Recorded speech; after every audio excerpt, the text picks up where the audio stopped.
হযরতুল আল্লাম শহীদ মরহুম আল্লামা দেলওয়ার হোসেন সাঈদী রহিমাহুল্লাহ ওনার স্মৃতি বিজড়িত আজকের এই ঐতিহাসিক প্যারেড ময়দানের তাফসিরুল কোরআনের প্রোগ্রামে সব আছে। স্টেজ আছে, শ্রোতা আছে, প্যান্ডেল আছে, মিডিয়া কাভারেজ আছে, কিন্তু আমাদের কলিজার টুকটাটা আমাদের মাঝে নাই। আজকের এই প্রোগ্রামে আলোচক হয়ে এই চেয়ারে আমি না বসে ওই শ্রোতাদের কাতারে বসে যদি আমাদের আল্লামার নুরানি চেহারার দিকে তাকিয়ে ওয়াজ শুনতে পারতাম, আমাদের হৃদয়টা ঠান্ডা হয়ে যেত, আমাদের তৃষ্ণার্ত হৃদয় শান্ত হতো। সব আজকে আছে, কি যেন নাই, ঠিক কিনা বলেন? আল্লাহ তাআলা প্রতি 100 বছরে একজন মুজাদ্দিদ পাঠায়, প্রতি 100 বছরে একজন মুজাদ্দিদ, যিনি সমাজকে সংস্কার করেন। আল্লামা দেলওয়ার হোসেন সাঈদী রহিমাহুল্লাহ ছিলেন তেমন একজন মুজাদ্দিদ। চিৎকার করে বলেন ঠিক কিনা? উনি শিরক বিদআতের আস্তানাকে তছনছ করে দিয়েছেন, তাওহীদের বাণীকে সমুন্নত করেছেন, গণমানুষের কাছে তাফসিরুল কোরআনকে জনপ্রিয় করেছেন। আজীবন আজীবন তিনি ইসলামকে বিজয়ী শক্তি হিসেবে দেখার স্বপ্ন দেখতেন। এত প্রাঞ্জল ভাষা, এত চমৎকার আধুনিক প্রেজেন্টেশন, গণমানুষের কাছে কোরআনের তাফসিরকে এভাবে জনপ্রিয় করে তোলার মতো ব্যক্তিত্ব আল্লামা সাঈদী ছাড়া দ্বিতীয় কেউ এই বাংলার ভূখণ্ডে নাই। এই যে তাফসিরুল কোরআন, এই যে টার্মিনোলজি, এই টার্মটাই উনি আসলে জনপ্রিয় করেছেন। আমরা আগে জানতাম না যে এভাবে তাফসির করা যায়, এভাবে scientific indications of the Holi কোরআনকে মানুষের কাছে পেশ করা যায়, এভাবে এত জীবন ঘনিষ্ঠ করে, এত ইন্টারেক্টিভ করে কোরআনের কথাগুলো মানুষের কাছে উপস্থাপন করা যায়। উনি অন্যায়ের বিরুদ্ধে সবসময় সোচ্চার ছিলেন, প্রতিবাদী কণ্ঠস্বর ছিলেন। ওনার আলোচনা শুনলে দেহের রক্ত টকবক করে ফুটতে থাকতো। আল্লাহু আকবার, আল্লাহু আকবার, আল্লাহু আকবার। He was a strong mouthpiece of Islamic revivalism. Islamic জাগরণের স্ট্রং মাউথপিস ছিলেন আল্লামা সাঈদী রাহিমাহুল্লাহ। অনেক দোয়া পেয়েছেন, আমরা পড়েছি, এমন জীবন তুমি করিবে গঠন, মরণে হাসিবে তুমি, কাঁদিবে ভুবন। গোটা বিশ্বকে তিনি কাঁদিয়েছেন। আল্লামা যখন ইন্তেকাল করলেন, আমি তখন মালয়েশিয়া থেকে যুক্তরাষ্ট্রে একটা কনফারেন্সে যোগ দিতে যাচ্ছি, কাতার এয়ারলাইন্সে। মালয়েশিয়া থেকে দোহাতে নামলাম। দোহায় যখন আমার ট্রানজিট, তখন শুনতে পেলাম যে আল্লামা বিদায় নিয়েছেন। সোশ্যাল মিডিয়ায় শুনে বিশ্বাস করতে পারলাম না। মুহূর্তের মধ্যেই মাসুদ সাঈদী ভাইকে মেসেজ করলাম, উনি কোনো উত্তর দিতে পারলেন না।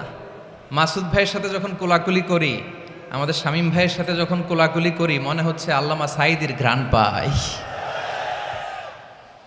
শরীরটা লিটারালি কাঁপছিল, নিজেকে মানাতে পারছিলাম না, বিশ্বাস করতে পারছিলাম যে আসলে আল্লামা বিদায় নিয়েছেন। ইন দ্য মিন টাইম আমার সেকেন্ড ফ্লাইট দোহা টু নিউ ইয়র্ক, 12 ঘন্টার ফ্লাইটে উঠলাম। ইন্টারনেট থেকে বিচ্ছিন্ন হলাম। নামার পরে শুনলাম আল্লাহু আকবার, যেখানে ওনাকে কবরস্থ করার কথা ছিল সেখানেও কবর দিতে দেয়া হয় নাই। ছবিগুলো দেখতে লাগলাম, হাসিমাখা মুখ, হাসিমাখা নিথর দেহটা, মরণে হাসিবে তুমি, কাঁদিবে ভুবন। From east to west, from north to south, the entire globe, গোটা বিশ্ব ওনার জন্য কেঁদেছে, গোটা বিশ্ব কেঁদেছে। কাবার গিলাফ ধরে ধরে মানুষ চিৎকার করেছে। এর চেয়ে শ্রেষ্ঠ মৃত্যুকার হতে পারে? আমাদের আল্লামার আর কি পাওয়ার ছিল বলেন? আর কি পাওয়ার ছিল? কুল্লু নাফসিন যায়িকাতুল মাউত, যারাই দুনিয়াতে আসবে তারা ইন্তেকাল করবে, এটা আমরা মেনে নেই, এটা আমরা জানি। কিন্তু অবাক করা বিষয় হচ্ছে আমরা আজও জানি না আমাদের আল্লামার মৃত্যু কি স্বাভাবিক হয়েছে নাকি এটা পরিকল্পিত মেডিকেল কিলিং ছিল। এটা যে পরিকল্পিত মেডিকেল কিলিং ছিল এটা ধারণা করার পেছনে অনেক কারণ আছে। তিনি আধিপত্যবাদের বিরুদ্ধে সোচ্চার ছিলেন, ফ্যাসিবাদের বিরুদ্ধে সোচ্চার ছিলেন, রাজনৈতিক প্রতিহিংসার শিকার ছিলেন। এজন্য এটা মেডিকেল কিলিং হতে পারে এ ধারণা আমরা করতেই পারি। আওয়াজ করে বলেন ঠিক কি না? যেই সময়টা আমরা কাটাচ্ছি এত সুন্দর সময় বাংলাদেশ আর পাবে না। আমাদের জন্মের পর থেকে এরকম চমৎকার সময় আমরা পাই নাই। এটাই আসল সময়। আমরা ইন্টারিম গভর্নমেন্টের কাছে দাবি জানাই, উচ্চতর তদন্ত কমিটি করে এটা কি হত্যাকাণ্ড ছিল নাকি স্বাভাবিক মৃত্যু ছিল, এই রিপোর্ট গণমানুষের কাছে প্রচার করে জানাতে হবে। এই দাবির সাথে কি সবাই আপনারা একমত? কারা কারা একমত হাত তুলে দেখান।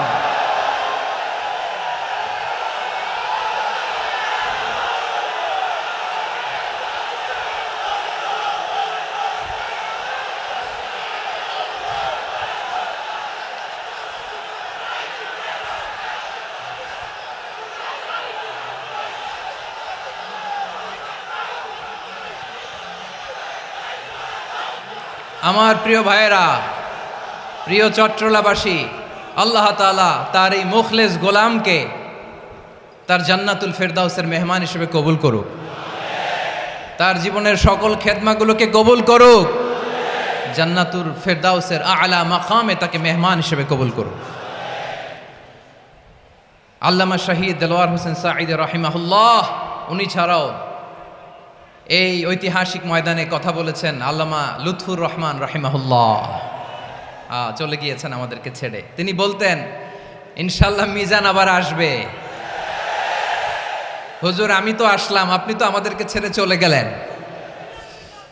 আল্লাহু আকবার, আল্লাহু আকবার, আল্লাহু আকবার। গলায় কোনো সুর ছিল না, সুর দিয়ে কথা বলতেন না, কিন্তু এত চমৎকার শব্দের বুনন, এত চমৎকার প্রেজেন্টেশন, এত চমৎকার ভাবে ঐতিহাসিক বর্ণনাগুলো তিনি উপস্থাপন করতেন। মন্ত্রমুগ্ধ হয়ে আমরা আল্লামা লুৎফুর রহমানের কথা শুনেছি। আমরা হযরতুল আল্লাম লুৎফুর রহমান রাহিমাহুল্লাহর জন্য এই বিশাল ময়দান থেকে দোয়া করছি, আল্লাহ তাআলা তুমি তোমার এই খাদেমকে জান্নাতের মেহমান হিসেবে কবুল করে নাও। আরো অনেক আল্লামারা এখানে কথা বলেছেন, বিশেষ করে বাইতুল শরফের মরহুম পীর সাহেব হুজুর থেকে শুরু করে আরো যারা যারা তারকাতুল্য ওলামায়ে কেরাম এই চট্টগ্রামের ময়দানে কথা বলেছেন, আলো ছড়িয়েছেন। আমরা এই লক্ষ লক্ষ তাওহীদি জনতাকে নিয়ে তাদের জন্য দোয়া করছি, আল্লাহ তাআলা ওনাদের জীবনের সকল ভুল ত্রুটি ক্ষমা করে দিয়ে তাদেরকে জান্নাতুল ফেরদাউসের মেহমান বানিয়ে নিক। আমরা এই ঐতিহাসিক প্যারেড ময়দানের প্রোগ্রাম থেকে স্মরণ করতে চাই 24-এর ছাত্র নাগরিক অভ্যুত্থানে আমার যে সমস্ত ছাত্র নাগরিক ভাইয়েরা দেহের তাজা রক্ত বিলি দিয়ে নতুন বাংলাদেশ আমাদেরকে উপহার দিয়েছে। বিশেষ করে আপনাদের এই চট্টগ্রামের শহীদ ফয়সাল, শহীদ ওয়াসিম সহ সকল শহীদকে আল্লাহ তাআলা কবুল করুক। আমরা সবাই পড়ি আমিন। প্রিয় ভাইয়েরা, আমি নগণ্য একজন কোরআনের ছাত্র, এত বিশাল মঞ্চে এত বড় প্ল্যাটফর্মে কথা বলা আমার জন্য সাজে না। তারপরও আমাদের মুরব্বীরা আমাদের ডানে বায়ে বসে আছেন, ওনাদের আদেশক্রমে ওনাদের অনুমতিক্রমে কিছু কথা আজকের এই ঐতিহাসিক প্রোগ্রামে আপনাদের সামনে উপস্থাপন করার চেষ্টা করব। ওমা তৌফিকি ইল্লা বিল্লাহ। প্রিয় ভাইয়েরা, 5 দিন ব্যাপী এই তাফসিরুল কোরআনের প্রোগ্রামে অনেক ওলামা হযরত কথা বলেছেন। যারা কোরআন সুন্নাহ থেকে আমাদেরকে কোরআনের কথাগুলো শোনালেন, আমরা যেন সেগুলো আমল করতে পারি, আল্লাহ আমাদেরকে তৌফিক দান করুক। শুরুতে আমাদের নিয়তটাকে খালেস করে নেওয়া দরকার। এই যে গ্যাদারিং, এই যে হিউজ শোডাউন, এগুলো যদি আমাদের নিজেদেরকে পরিবর্তন না করে তাহলে এতে কোনো লাভ নাই। জোরে বলেন ঠিক কিনা? এই প্রোগ্রাম যদি আমাদের জীবনকে পরিবর্তন করে, আমাদের চিন্তার ডিএনএকে চেঞ্জ করে দেয়, তাহলেই চট্টগ্রামের প্যারেড ময়দান সার্থক। আসুন আমরা চিন্তাকে খালেস করে নেই। আমরা সবাই নিয়ত করি যে যতটুকু কথা আমরা কোরআনের আলোকে শুনবো, আমলের নিয়তে শুনবো ইনশাআল্লাহ। বলেন সবাই। আপনারা সবাই ঠিকঠাক আছেন তো? কখন আসছেন আপনারা? সবাই আসছেন কখন?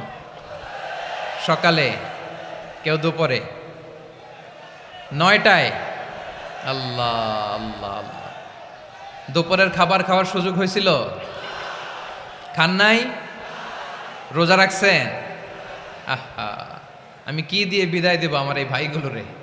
আল্লাহ তুমি আমার ভাইগুলোরে কবুল করো। ইসলামের পক্ষের এই গণজোয়ারকে আগামীর বাংলাদেশের ইসলামের জন্য তুমি কবুল করো।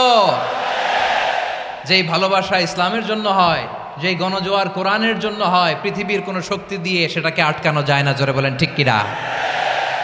এজন্য গ্রাজুয়ালি, সিস্টেম্যাটিক্যালি, মেথোডোলজিক্যালি আমাদেরকে আগাতে হবে, শুধু আবেগ দিয়ে নয়। বিবেকেরও দরকার আছে না নাই? প্রিয় ভাইয়েরা, আসুন, আমাদের কথা অনেক বেশি, সময় অনেক কম। আমরা আর কাল বিলম্ব না করে মহাবিশ্বয় মহাগ্রন্থ আল কোরআন আল কারীম থেকে কিছু কথা শুনি। আমি যেই টপিকটা নিয়ে আজকের এই ঐতিহাসিক চট্টগ্রামের প্যারেড ময়দানের তাফসিরুল কোরআন প্রোগ্রামে আলোচনা করব, সেটা হচ্ছে সূরাতু আন-নাহলের 90 নম্বর আয়াত নিয়ে কিছু কথা আমরা উপস্থাপন করবার চেষ্টা করব ইনশাআল্লাহ। আমার খুতবার শুরুতেই আপনারা মোটামুটি আন্দাজ করে ফেলেছেন যে আমি কি নিয়ে আলোচনা করব, কারণ যে আয়াতটি আমি তেলাওয়াত করেছি এই আয়াতটি প্রায়শই এই ভূখণ্ডে, এই বাংলাদেশে জুমার দিনে খতিব সাহেবরা দ্বিতীয় খুতবার শেষের দিকে পড়ে না? কি কমন পড়ছে? ইন্নাল্লাহা ইয়া'মুরু বিল আদলি ওয়াল ইহসান ওয়া ইতা'i যিল কুরবা ওয়া ইয়ানহা আনিল ফাহশাই ওয়াল মুনকারি ওয়াল বাগি ইয়া'iদুকুম লাআল্লাকুম তাযাক্কারুন। মুখস্থ আছে না সবার?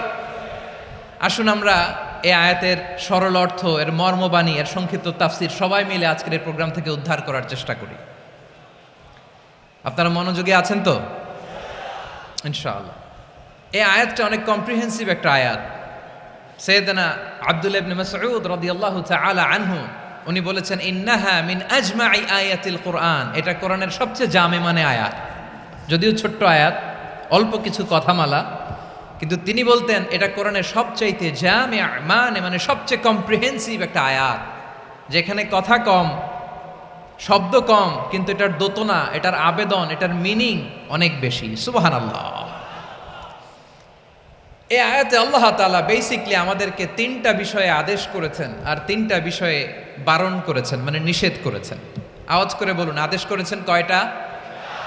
প্রিয় চট্টলার ভাইয়েরা, আমার মতো এই যে 3 আঙ্গুল উঁচু করে বলেন, আদেশ করেছেন কয়টা? আবার নিষেধও কয়টা? মানবো তো আমরা ইনশাআল্লাহ? বলেন সবাই। 3 do's and 3 don'ts, do's and don'ts। 3টা আদেশ, 3টা নিষেধ। এই 3টা আদেশ আর 3টা নিষেধের ভেতরে আল্লাহ তাআলা গোটা ইসলামী শরিয়ার মূল নির্যাসকে ঢুকিয়ে দিয়েছেন। সুবহানাল্লাহ।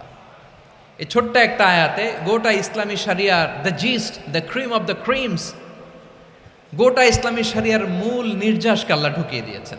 3টা আদেশ আর 3টা নিষেধ। আসুন আমরা সরাসরি কোরআন থেকে শুনি, সবাই পড়ুন। আউযু বিল্লাহি মিনাশ শাইতানির রাজীম।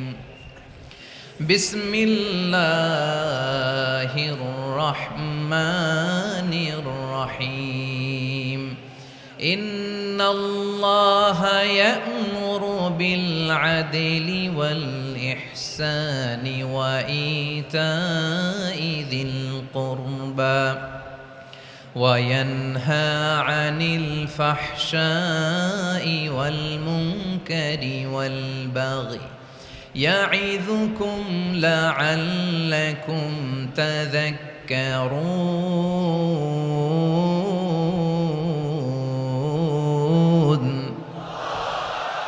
আল্লাহ তাআলা ইরশাদ করছেন, ইন্নাল্লাহা ইয়া'মুরু বিল আদলি ওয়াল ইহসান। নিশ্চয় আল্লাহ তাআলা তোমাদেরকে ন্যায় বিচারের আদেশ দেন, সদাচরণের আদেশ দেন, নিকটাত্মীয়দেরকে দানের আদেশ দেন। আদেশ কয়টা? আওয়াজ করে সবাই বলুন তো কয়টা? নিশ্চয় আল্লাহ তাআলা তোমাদেরকে ন্যায় বিচারের আদেশ দেন, সদাচরণের আদেশ দেন, তিনি তোমাদের নিকটাত্মীয়দেরকে দানের আদেশ দেন, আর তিনি তোমাদেরকে অশ্লীলতা থেকে নিষেধ করেন, মন্দ কাজ থেকে নিষেধ করেন, অবাধ্যতা সীমালঙ্ঘন থেকে নিষেধ করেন। তিনি তোমাদেরকে উপদেশ দেন যাতে তোমরা শিক্ষা গ্রহণ করো। সুবহানাল্লাহ। উপদেশ দিচ্ছে স্বয়ং কে? তিনটা জিনিসের আদেশ। ইয়া'মুরু বিল আদল, সুবিচার ন্যায় বিচারের আদেশ তিনি দেন। ইহসানের আদেশ দেন, যাতে আমরা ইহসান করি, একে অপরের প্রতি সুবিচার করি, মহানুভবতা দেখায়, অনুগ্রহ দেখায়, আর নিকট আত্মীয়দেরকে যেন আমরা দান করি। এই তিনটা আদেশ তিনি দিয়েছেন। আর কোন তিনটা জিনিস থেকে তিনি বারণ করেছেন?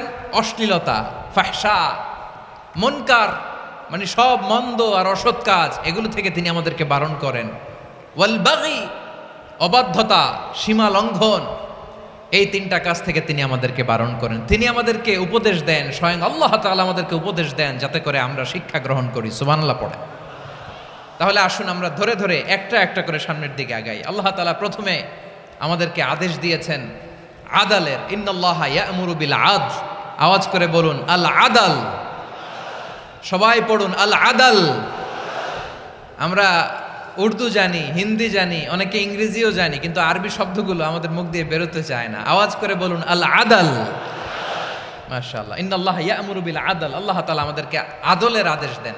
আদল অনেকে না বুঝলেও আদালত শব্দটা বুঝবেন। আদালত, আদালত, আদালত বুঝেন না? যেখানে বিচার কার্যের ফয়সালা করা হয়, কোর্ট কাচারি আদালত, এটা তো ভেরি কমন।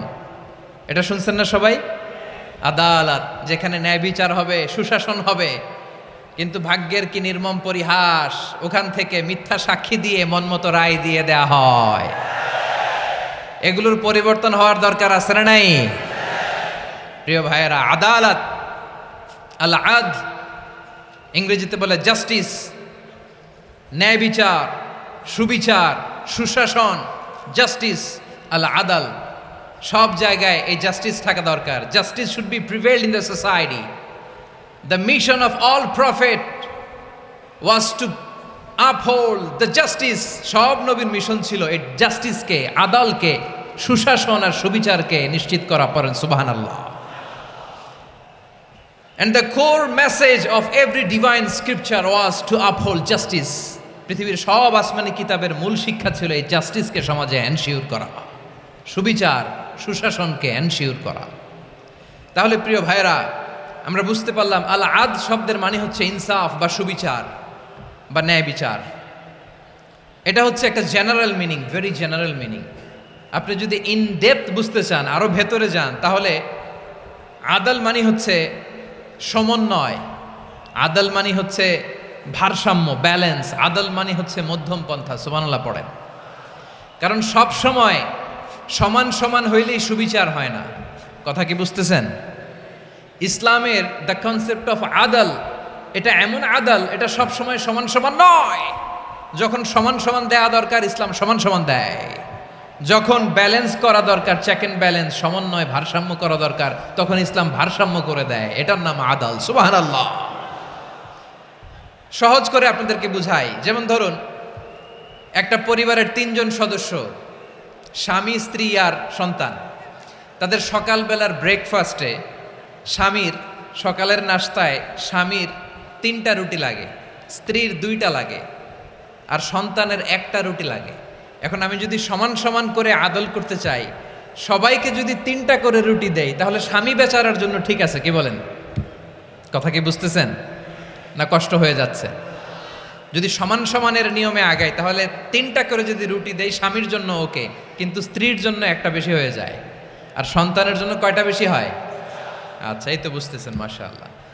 আচ্ছা, 2টা করে যদি সবাই রে দেয় সমান সমান নীতিতে, তাহলে স্ত্রীর জন্য, স্ত্রী বেচারির জন্য ঠিক আছে, কিন্তু স্বামীর কয়টা কম পড়ে? আর সন্তানের বেশি হয়ে যায় কয়টা? আচ্ছা, সমান সমান নীতিতে সবাইকে যদি সকালের নাস্তার জন্য 1টা করে রুটি দেই, সন্তানের জন্য ঠিক আছে, কিন্তু স্ত্রী বেচারির কম পড়ে কয়টা? স্বামীর কম পড়ে কয়টা? 2টা। কথা কি বুঝতেছেন?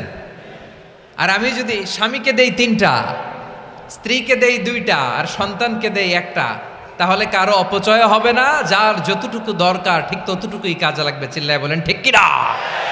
এটাই হচ্ছে ইসলামের আদল, যেখানে যার যতটুকু দরকার তাকে সেখানে ঠিক ততটুকু দিয়ে দেওয়ার নামই হচ্ছে আদল। চিল্লায় পড়েন আল্লাহু আকবার।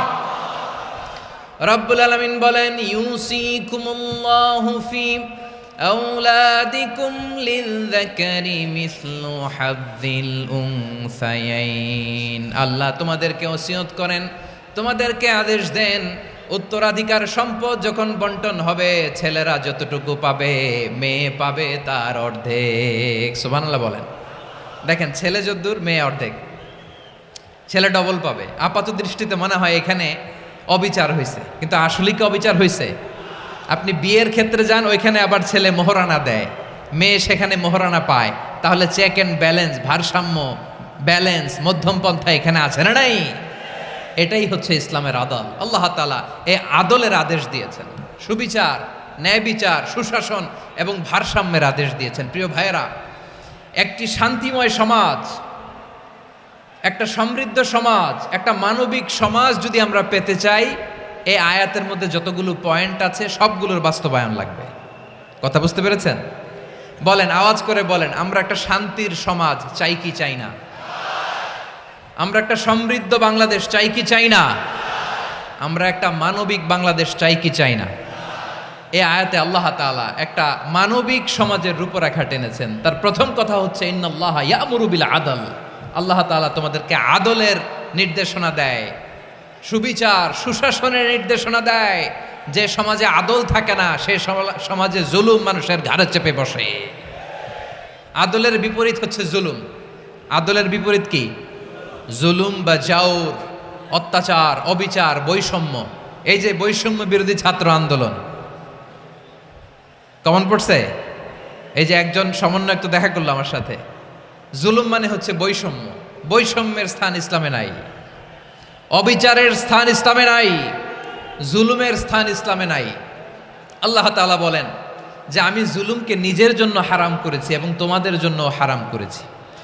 বিশ্বনবী ফরমান, আল্লাহ তাআলা বলেন হাদিসে কুদসিতে, ইয়া ইবাদি ইন্নী হারামতুয যুলমা আলা নাফসি ওয়া জাআলতুহু বাইনাকুম মুহাররামান ফালা তাযালামু। আমার গোলামেরা শোনো, নিশ্চয় আমি আল্লাহ তাআলা জুলুমকে আমি আমার উপরে হারাম করেছি, অনুরূপভাবে জুলুম করাকে তোমাদের উপরেও হারাম করেছি। ফলে ফালা তাযালামু, তোমরা একে অপরের সাথে জুলুম করো না।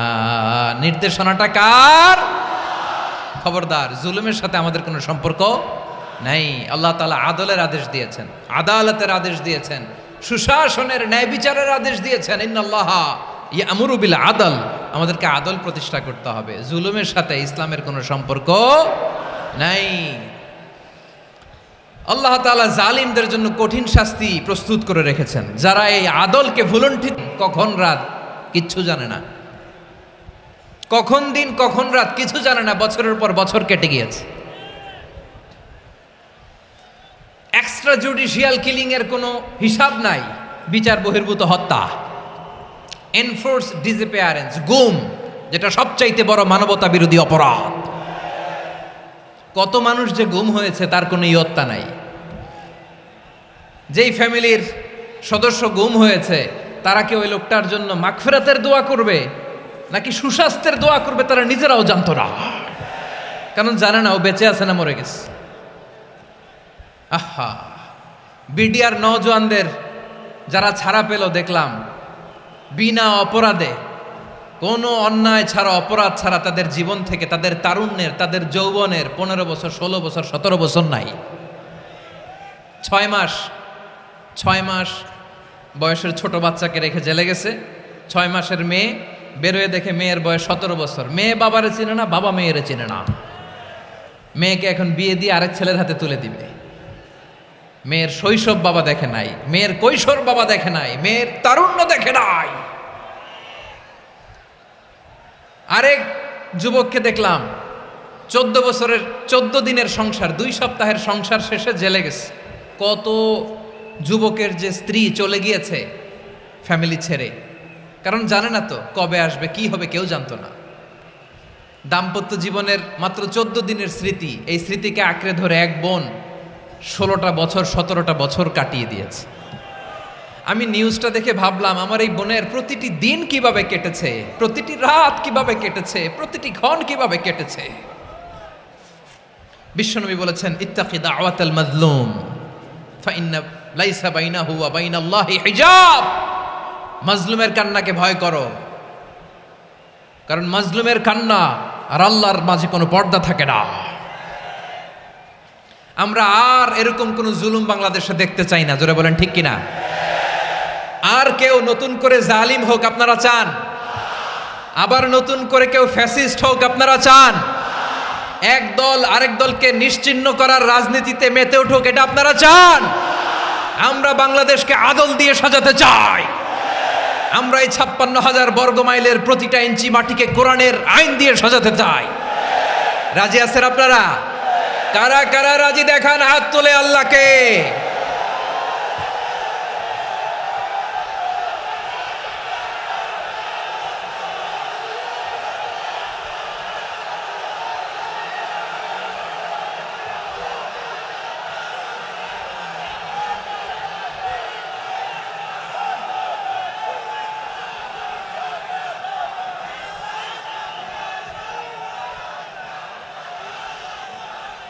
বসুন আমার প্রিয় বীর চট্টলার তৌহিদি মুসলমান, আমরা আর নতুন করে কেউ জালিম হোক এটা চাই না, নতুন করে আবার কেউ ফ্যাসিস্ট হোক আমরা চাই না, এক দল আরেক দলকে নিশ্চিহ্ন করার রাজনীতি করুক আমরা চাই না। আমরা সুশাসনের বাংলাদেশ চাই, আমরা মানবিক বাংলাদেশ চাই, আমরা একটা সমৃদ্ধ বাংলাদেশ চাই, আমরা বিশ্বের বুকে সম্মান নিয়ে মাথা উঁচু করে দাঁড়াতে চাই, ঠিক কিনা বলেন? আল্লাহ বললেন এটা যদি তোমরা চাও, একটা সমৃদ্ধ সমাজ যদি বিনির্মাণ করতে চাও, মানবিক সমাজ যদি বিনির্মাণ করতে চাও, আমি তোমাদেরকে সেজন্য প্রথমে আদালতের নির্দেশ দিলাম। ইন্নাল্লাহা ইয়া'মুরু বিল আদল, নিশ্চয় আল্লাহ তাআলা তোমাদেরকে ন্যায় বিচার সুশাসন এটার আদেশ দেন। সুবহানাল্লাহ।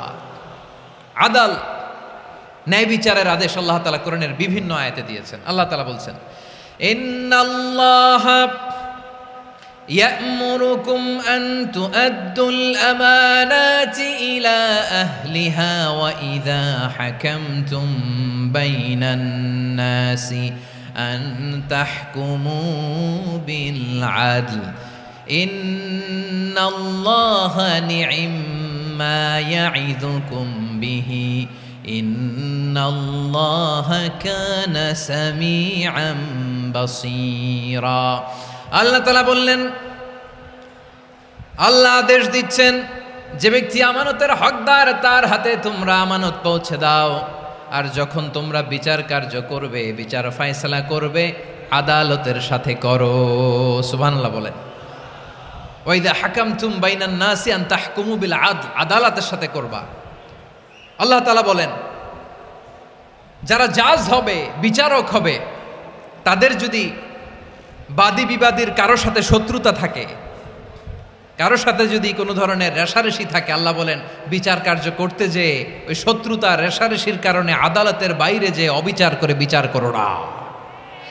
ওয়ালা ইয়াজরিমান্নাকুম শানাআনু কওমিন আলা আল্লা তা'দিলু ই'দিলু হুয়া আকরাবু লিত্তাকওয়া ওয়াত্তাকুল্লাহা ইন্নাল্লাহা খাবীরুম বিমা তা'মালুন। খবরদার কোনো জাতির প্রতি, কোনো গোষ্ঠীর প্রতি, কোনো গোত্রের প্রতি আক্রোশ যেন তোমাদেরকে ন্যায় বিচার থেকে দূরে সরিয়ে না দেয়, বরং আমি আল্লাহর আদেশ হলো ই'দিলু, তোমরা আদল করো, ন্যায় বিচার করো, সুবিচার করো, সুশাসন প্রতিষ্ঠা করো। হুয়া আকরাবু লিত্তাকওয়া, এটাই তাকওয়ার সবচেয়ে কাছাকাছি। সুবহানাল্লাহ বলেন। কোরআনের বিভিন্ন আয়াতে আল্লাহ তাআলা স্পেসিফিকলি ধরে ধরে বিচার করার সময় আমরা যেন আদল করি সেটা বলেছেন। কোরআনের কোন কোন জায়গায় আল্লাহ তাআলা এই আল আদল শব্দটা ব্যবহার করেছেন। আবার একই জিনিস ইনসাফ, সুবিচার, সুশাসন, ন্যায় বিচার, ন্যায়পরায়ণতা বুঝাতে আল্লাহ তাআলা কখনো কখনো আল কিসত শব্দটা ব্যবহার করেছেন। আওয়াজ করে সবাই বলুন আল কিসত। প্রিয় ভাইয়েরা সবাই আওয়াজ করে আমার সাথে সাথে বলুন আল কিসত। আল্লাহ তাআলা বলেন ওয়া ইন হাকামতা ফাহকুম বাইনাহুম বিল কিসতি ইন্নাল্লাহা ইউহিব্বুল মুকসিতিন। যখন তুমি বিচার করবে, বিশ্বনবীকে উদ্দেশ্য করে অ্যাড্রেস করে বললেন, নবী হ্যাঁ, ইহুদিরা কোনো বিষয়ে মীমাংসার জন্য যদি আপনার দরবারে আসে, যদি বিচার করতে হয়, খবরদার অবিচার করবেন না, ফয়সালা যেটা করবেন কিসতের সাথে করবেন, ন্যায় পরায়ণতার সাথে করবেন, কারণ ইন্নাল্লাহা ইউহিব্বুল মুকসিতিন, নিশ্চয় আল্লাহ রাব্বুল ইজ্জাত ন্যায় পরায়ণশীলদেরকে বড্ড ভালোবাসেন। সুবহানাল্লাহ বলেন। ন্যায় পরায়ণ লোকদেরকে আল্লাহ তাআলা বড্ড ভালোবাসেন। অন্য আয়াতে আল্লাহ তাআলা বলছেন, وَنَضَعُ الْمَوَازِينَ الْقِسْطَ لِيَوْمِ الْقِيَامَةِ فَلَا تُظْلَمُ نَفْسٌ شَيْئًا, আমি কিয়ামতের দিন ন্যায়পরায়ণতার মানদণ্ড স্থাপন করব, যেটাকে আমরা মিজানের পাল্লা বলি। আল্লাহ বলেন ন্যায় বিচারের মানদণ্ড কিয়ামতের ময়দানে আমি আল্লাহ স্থাপন করব।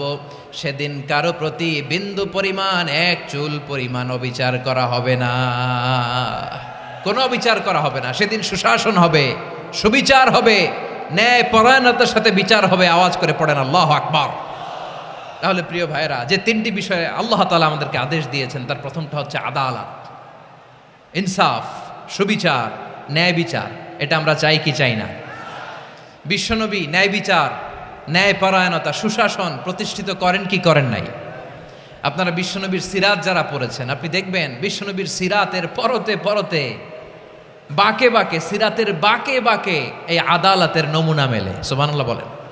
ছোট্ট একটা নমুনা রাসূল সাল্লাল্লাহু আলাইহি ওয়াসাল্লামের আসসিরা আল আতরা থেকে ছোট্ট একটা নমুনা আপনাদের খেদমতে এখানে উপস্থাপন করি। বিশ্বনবী সাল্লাল্লাহু আলাইহি ওয়াসাল্লাম মক্কা বিজয় করলেন ৮ম হিজরিতে। মক্কা বিজয় শেষের দিনই কয়েক সপ্তাহ মক্কাতে অবস্থান করলেন। ইন দ্য মিন টাইম মক্কার একটা ভেরি প্রেস্টিজিয়াস অ্যান্ড ডিগনিফাইড ফ্যামিলির নারী চুরিতে ধরা পড়ল। কিসে ধরা পড়ল? সবাই বলেন কিসে? আমাদের সমাজে আসেনি এটা? আছে? ছোট না বড়? হ্যাঁ, হিসাব করে শেষ করা যায় না। ৩.৫ লাখ কোটি টাকা নাই উন্নয়ন প্রকল্পের নামে। উন্নয়ন প্রকল্পের নামে ৩.৫ লাখ কোটি টাকা নাই। ৩.৫ লাখ কোটি টাকা লিখতে পারবেন আপনি? এক টানে লিখতে পারবেন? বুঝতেছেন কত বড় সংখ্যা? হ্যাঁ, বনু মাখজুমিয়া গোত্রের এক নারী মক্কায় চুরিতে ধরা পড়ল। বলেন তো চুরি করলে বিধান কি? কি কাটতে হবে? চুরির বিধান হলো হাত কেটে দাও। দাও সেটা গোপনে নয়, প্রকাশ্যে জনসম্মুখে হাত কেটে দাও। বনু মাখজুমিয়া গোত্রের নারী যখন চুরিতে ধরা পড়লো, সাহাবারা চিন্তায় পড়ে গেলেন। সবেমাত্র মক্কার লোকেরা কালিমা পড়ে মুসলমান হয়েছে, ইসলামের আইন কানুন তেমন জানে না, ইসলামী শরিয়ার সাথে বেশি পরিচিত নয়। এখনই যদি বিশ্বনবী চুরির যেই বিধান এটা যদি কায়েম করে হাত যদি কেটে দেয়, না জানি মক্কার লোকেরা আবার বিগড়ে যায়, না জানি মক্কার লোকেরা আবার মুরতাদ হয়ে যায়, না জানি মক্কার লোকেরা ইসলাম থেকে দূরে সরে যায়। চলো চলো, সাহাবীরা মিলে পরামর্শ করলেন, চলো বিশ্বনবীর কাছে যে বলি, ও নবী, শুধু কেবলমাত্র একমাত্র এই নারীর জন্য চুরির হাত কাটার বিধানটা আপনি একটু থামিয়ে দেন। চুরির হাত কাটার যে বিধান এইখানে একটু রহিত করে দেন, বাকিগুলা কইরেন মদিনাতে যে চলবে, কিন্তু মক্কায় এবারের জন্য মাফ করে দেন। কিন্তু কে বলবে? এই যে পরামর্শ, সাজেশন, এটা কে দিবে বিশ্বনবীর কাছে? সাহাবারা চিন্তায় পড়ে গেলেন। আল্লাহর নবীর সামনে দাঁড়িয়ে আল্লাহর দেয়া হুদুদ, আল্লাহর দেয়া বিধান থামিয়ে দেওয়া, মাফ করে দেওয়া, এই কথা বিশ্বনবীর সামনে বলার সাহস তো কেউ রাখে না। কেউ কেউ বলল, বিশ্বনবীর পালক পুত্র যায়েদ বিন হারেসার সন্তান উসামারে বিশ্বনবী নাতির মতো আদর করে, বড্ড বেশি ভালোবাসে উসামারে।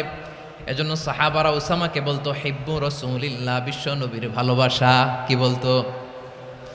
সাহাবীরা বললেন বিশ্বনবীর ভালোবাসা হিব্বু রাসূলিল্লাহ, উসামারে পাঠাও।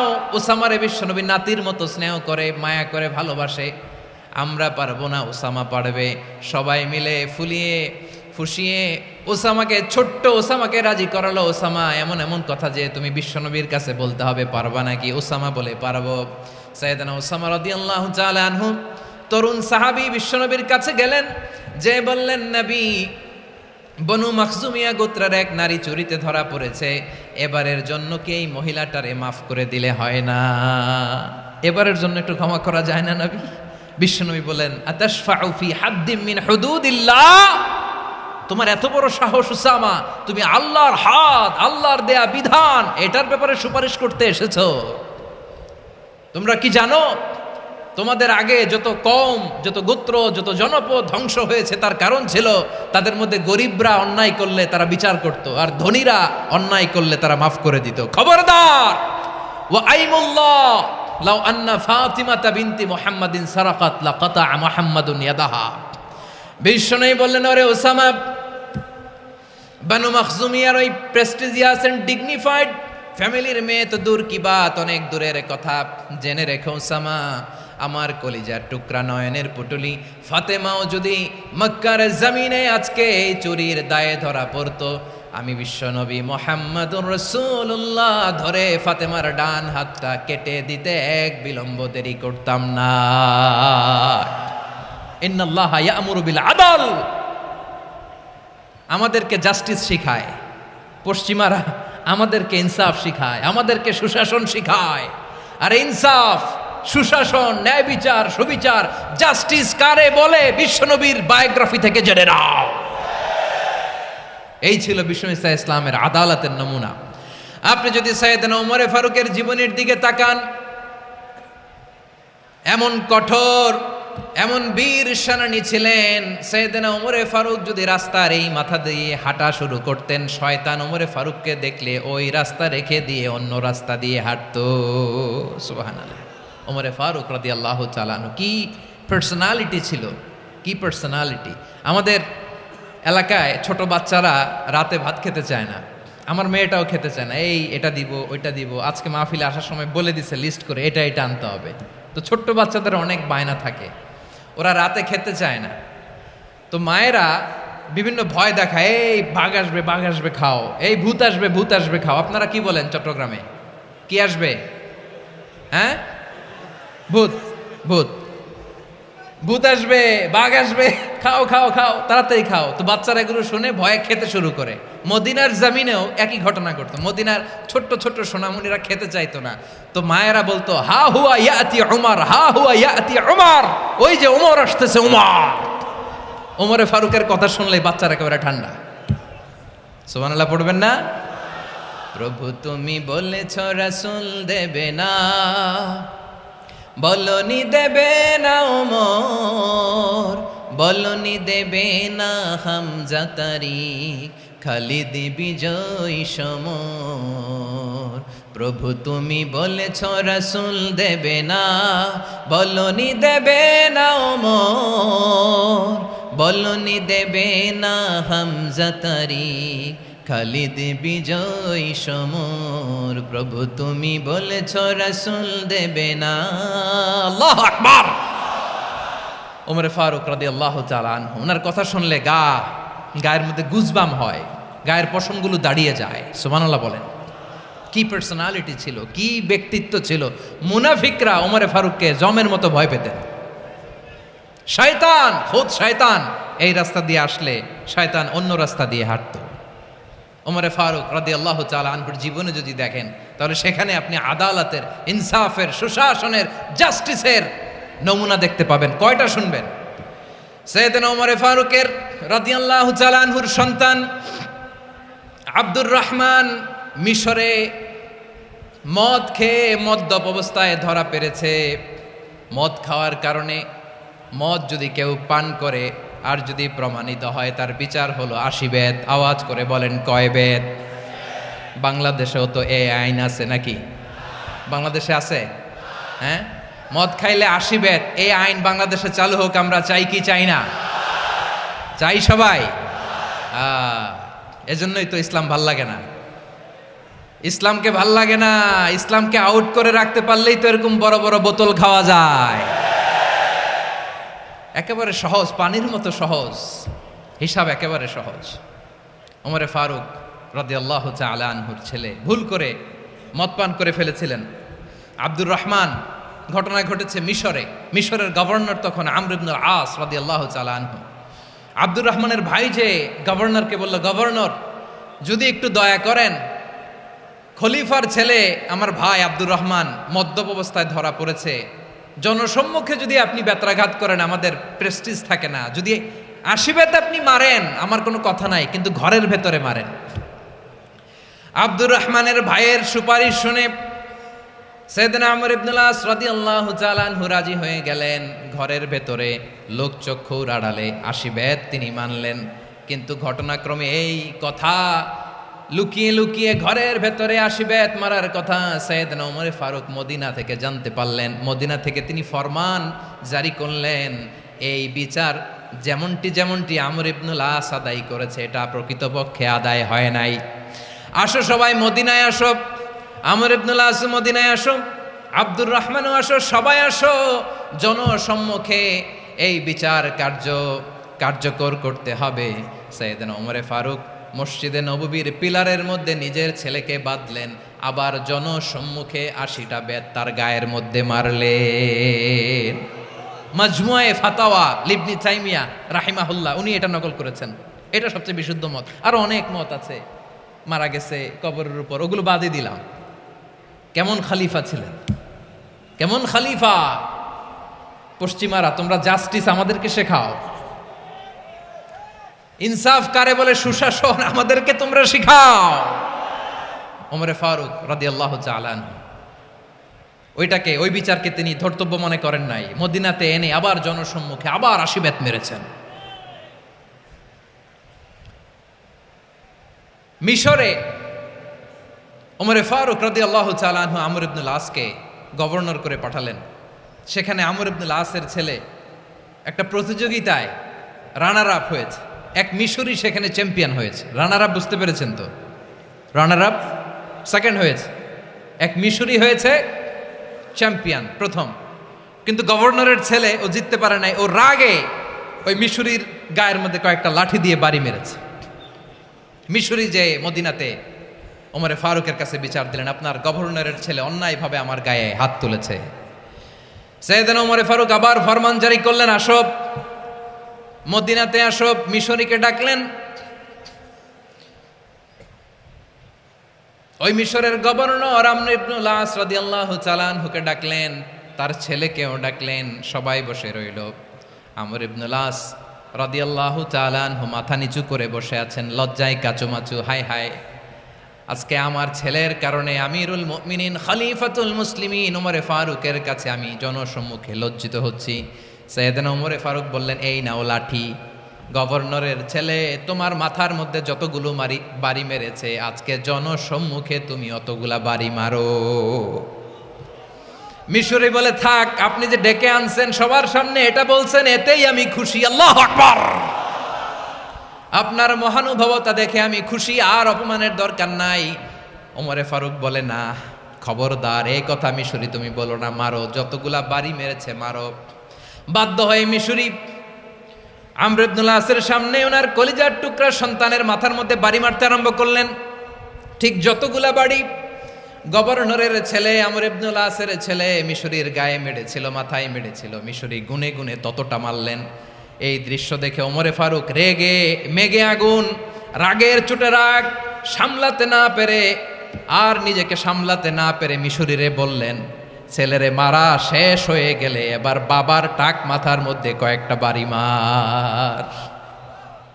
রাগের চোটে, আউট অফ অ্যাঙ্গার, রাগের চোটে, যে আমার পাঠানো গভর্নর আমর ইবনুল আস তার ছেলেকে কেন আদব তারবিয়া কেন শিক্ষা দিতে পারে না। ছেলেরে মারা হইলে এবার আমর ইবনুল আসের মাথার মধ্যে দুইটা মারো। এটা রাগে বলেছেন, এটা শাস্তি হিসেবে না। সুবহানাল্লাহ পড়ে। তোমরা আমাদেরকে সুশাসন শিখাও, আমাদেরকে সুশাসন শিখাও। বিশ্বনবী বলেন, আদল এটা যেন তেন বিষয় না, এটা দিয়েই মানবিক সমাজ গড়তে হবে। আল্লাহ তাআলা কিয়ামতের কঠিন ময়দানে যেদিন স্বামী স্ত্রীকে চিনবে না, স্ত্রী স্বামীকে দেখে পালিয়ে যাবে, বন্ধু বন্ধুরে চিনবে না, পীর সাহেব মুরিদরে চিনবে না, মুরিদ পীর সাহেবরে চিনবে না, দলের কর্মী তার নেতারে চিনবে না, নেতা তার কর্মীরে চিনবে না, বন্ধু বন্ধুরে দেখে পালাবে। এই কঠিন মুহূর্তে সূর্যটা মাথার কাছে চলে আসবে, জমিনটা তামার জমিন হবে। আজকের জমিনের মতো নয়। মানুষ ঘর্মাক্ত, ক্লান্ত, শ্রান্ত মাথার মগজগুলো কানের ছিদ্র আর নাকের ছিদ্র দিয়ে বেয়ে বেয়ে পড়বে। বিশ্বনবী ফরমান, কিয়ামতের ওই কঠিন ময়দানে 7 শ্রেণীর ব্যক্তিকে রব্বুল আলামিন তার আরশের নিচে ছায়া দিবেন। তার মধ্যে প্রথম শ্রেণীর ব্যক্তি হলো ইমামুন আদিল। ইমামুন আদিল, ন্যায়পরায়ণ শাসক, যে ইনসাফের সাথে বিচার করে, যে জাস্টিস সমাজে সার্ভ করে, যে সুশাসন নিশ্চিত করে, ওই ইমামুন আদিল। আদিল শব্দটা বুঝছেন না? ইন্নাল্লাহা ইয়া'মুরু বিল আদল, পাইছেন? আদিল। 7 শ্রেণীর ব্যক্তিকে আল্লাহ তাআলা সুশীতল আরশের নিচে ছায়া দিবেন, যেদিন তার দেয়া ছায়া ছাড়া কোনো ছায়া থাকবে না।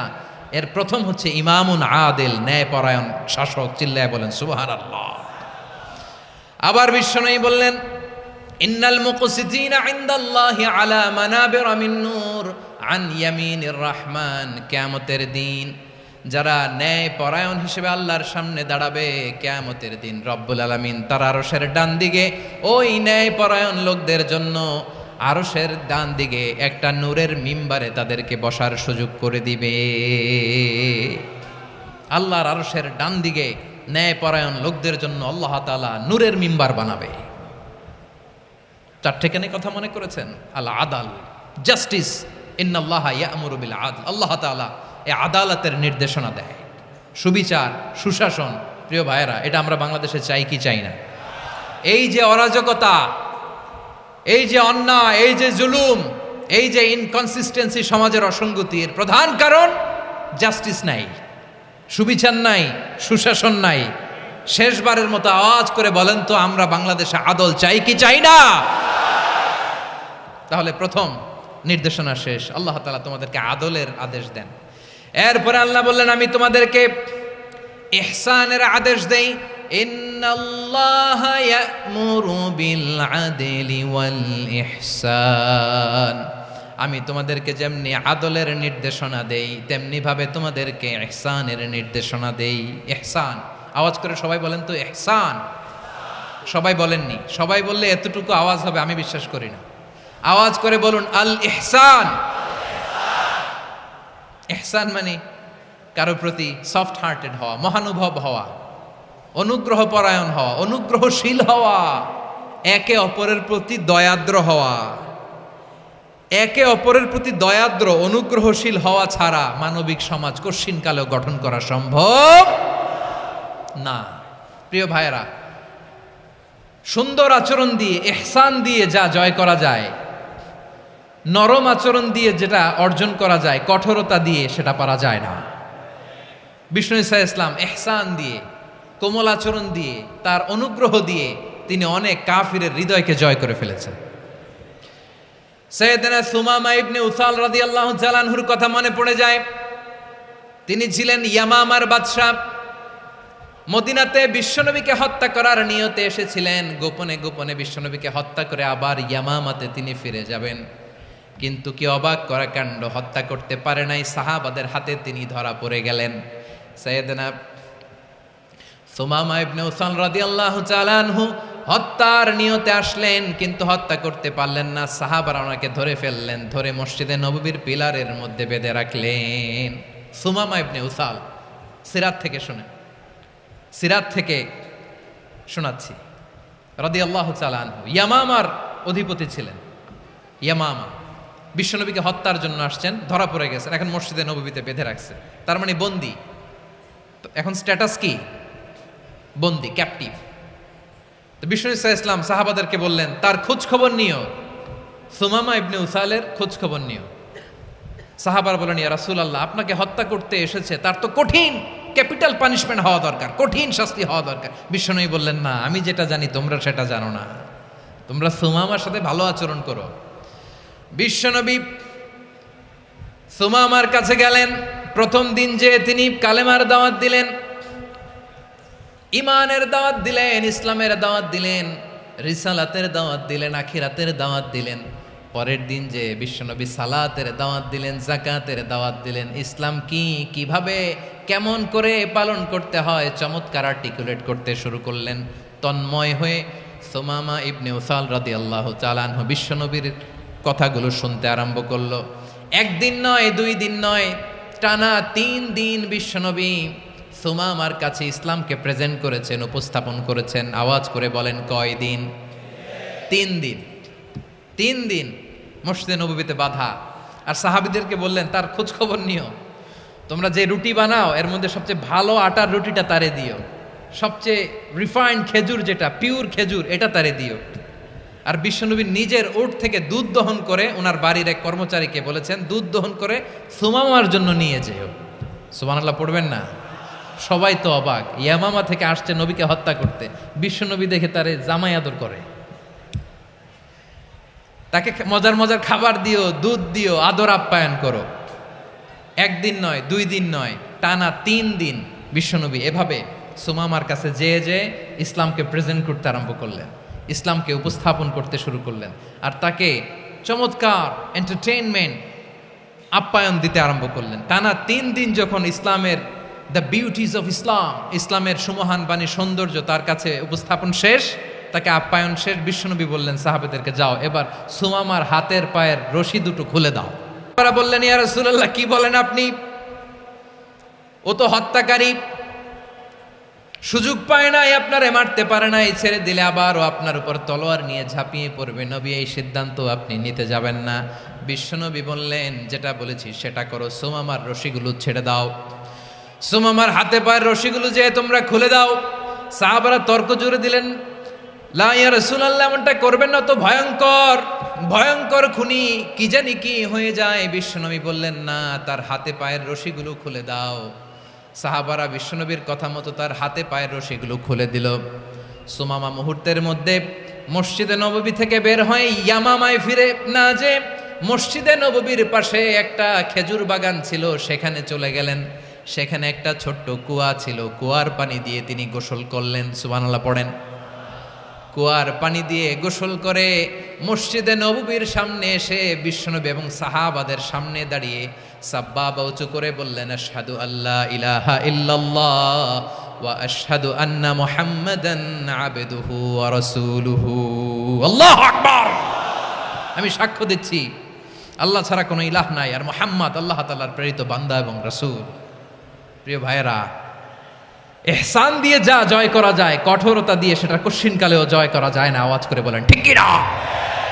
এবার সুমামা দাঁড়িয়ে বলে ওগো নবী, আমি তো কালিমা পড়ে মুসলমান হয়ে গেলাম, এবার শোনেন, এই মুহূর্তের আগে আপনার চেহারার চাইতে নিকৃষ্ট কোনো চেহারা আমার কাছে ছিল না, কিন্তু শাহাদা পাঠ করার পরে আপনার চেহারার চাইতে উত্তম শ্রেষ্ঠ কোনো চেহারা আমার কাছে আর নাই। ও নবী, আজকের দিনের আগে ইসলাম ধর্মের চেয়ে নিকৃষ্ট অপছন্দনীয় কোনো ধর্ম আমার কাছে ছিল না, কিন্তু এই মুহূর্ত থেকে ইসলামের চেয়ে সেরা শ্রেষ্ঠ পছন্দনীয় কোনো ধর্ম আমার কাছে নাই। নবী গো, আজকের দিনের আগে মদিনার চাইতে অপছন্দনীয় নিকৃষ্ট কোনো শহর আমার কাছে ছিল না, কিন্তু এই মুহূর্তের পর থেকে মদিনার চাইতে কোনো শ্রেষ্ঠ শহর আমার জানা নাই। সে ছিল গমের বড় ডিলার, গম বেচত। কি বেচত? তার গম কিনে মক্কার লোকেরা রুটি খাইতো। সে ঘোষণা দিল আজকে থেকে মক্কাবাসীদের জন্য সব গম আমি হারাম করে দিলাম, মক্কাবাসী এখন না খেয়ে মরে। সুবহানাল্লাহ পড়বেন না? মক্কাবাসী বিশ্বনবীর কাছে আসলেন, এসে বললেন মুহাম্মদ, আমরা তো তোমার ভাই, তোমার চাচা, তোমার ভাতিজা, তোমার আত্মীয়, তুমি সুমামারে বলো সে যেন আবার গমের সাপ্লাই মক্কার জন্য অনুমতি দিয়ে দেয়। বিশ্বনবীর অনুমতি ক্রমে সুমামা আবার মক্কাতে গম পাঠাতে শুরু করলো। পড়েন সুবহানাল্লাহ। ইহসান, ইহসান দিয়ে আপনি যেটা জয় করতে পারবেন, you can win the heart of your enemies. ইহসান দিয়ে আপনি আপনার শত্রুর হৃদয়কে জয় করতে পারবেন। আওয়াজ করে বলেন ঠিক কি না? এজন্য আল্লাহ বললেন ওয়া আনফিকু ফি সাবিলিল্লাহি ওয়া লা তুলকু বিআইদিকুম ইলাত তাহলুকা ওয়া আহসিনু ইন্নাল্লাহা ইউহিব্বুল মুহসিনিন। তোমরা আল্লাহর রাস্তায় দান করবে আর নিজেরা নিজেদেরকে ধ্বংসের হাতে ঠেলে দিও না। তোমরা একে অপরের প্রতি ইহসান করবে, কারণ ইহসানকারীদেরকে আল্লাহ বড্ড ভালোবাসেন। সুবহানাল্লাহ পড়েন। আবার সূরা রহমানে আল্লাহ বললেন হাল জাযাউল ইহসানি ইল্লাল ইহসান ফাবিআইয়ি আলা, সবাই পড়েন ফাবিআইয়ি আলাই রাব্বিকুমা তুকাযযিবান। ইহসানের প্রতিদান হিসেবে ইহসানই হয়। বিশ্বনবী সুমামার প্রতি যেমন ইহসান করেছেন, সুমামাও ঠিক তেমন ইহসান ফিরিয়ে দিয়েছে। ঠিক কিনা বলেন? তাহলে 1 নম্বরে হচ্ছে আদ, ন্যায় বিচার। 2 নম্বরে সবাই বলেন ইহসান, সদাচরণ। ইহসান 2 ধরনের প্রিয় ভাইরা, ইহসান ফিল ইবাদা, ইহসান ফিল মুআমালা। ইহসান ফিল ইবাদা হচ্ছে একাগ্র অনুভবে ইবাদতে ডুব দেওয়া, এর নাম ইবাদতের ইহসান। সুবহানাল্লাহ পড়ে। বিশ্বনবী বলেন ইহসান মানে কি জানো নাকি? হাদিসে জিবরিলে সাইয়েদনা জিবরিল আলাইহিস সালাম বিশ্বনবীকে বললেন আখবিরনি আনিল ইহসান। নবী আমাদেরকে বলেন ইহসান মানে কি? বিশ্বনবী বললেন আনতা আবুদাল্লাহা কাআন্নাকা তারাহু ফাইন লাম তাকুন তারাহু ফাইন্নাহু ইয়ারাক। ইহসান মানে হলো এমন ভাবে তুমি আল্লাহর সামনে নিজেকে উজাড় করে ইবাদত করবে, তুমি ভাববে তুমি আল্লাহকে দেখতে পাচ্ছ। আর এটা যদি ভাবা তোমার জন্য কঠিন হয়ে যায়, অন্তত এতটুকু তুমি ভাববা যে আল্লাহ তোমাকে দেখতে পাচ্ছেন। ঠিক কিনা বলেন? ও আমার বীর চট্টলার ভাইয়েরা, কেউ যেটা দেখে না সেটা দেখে কে?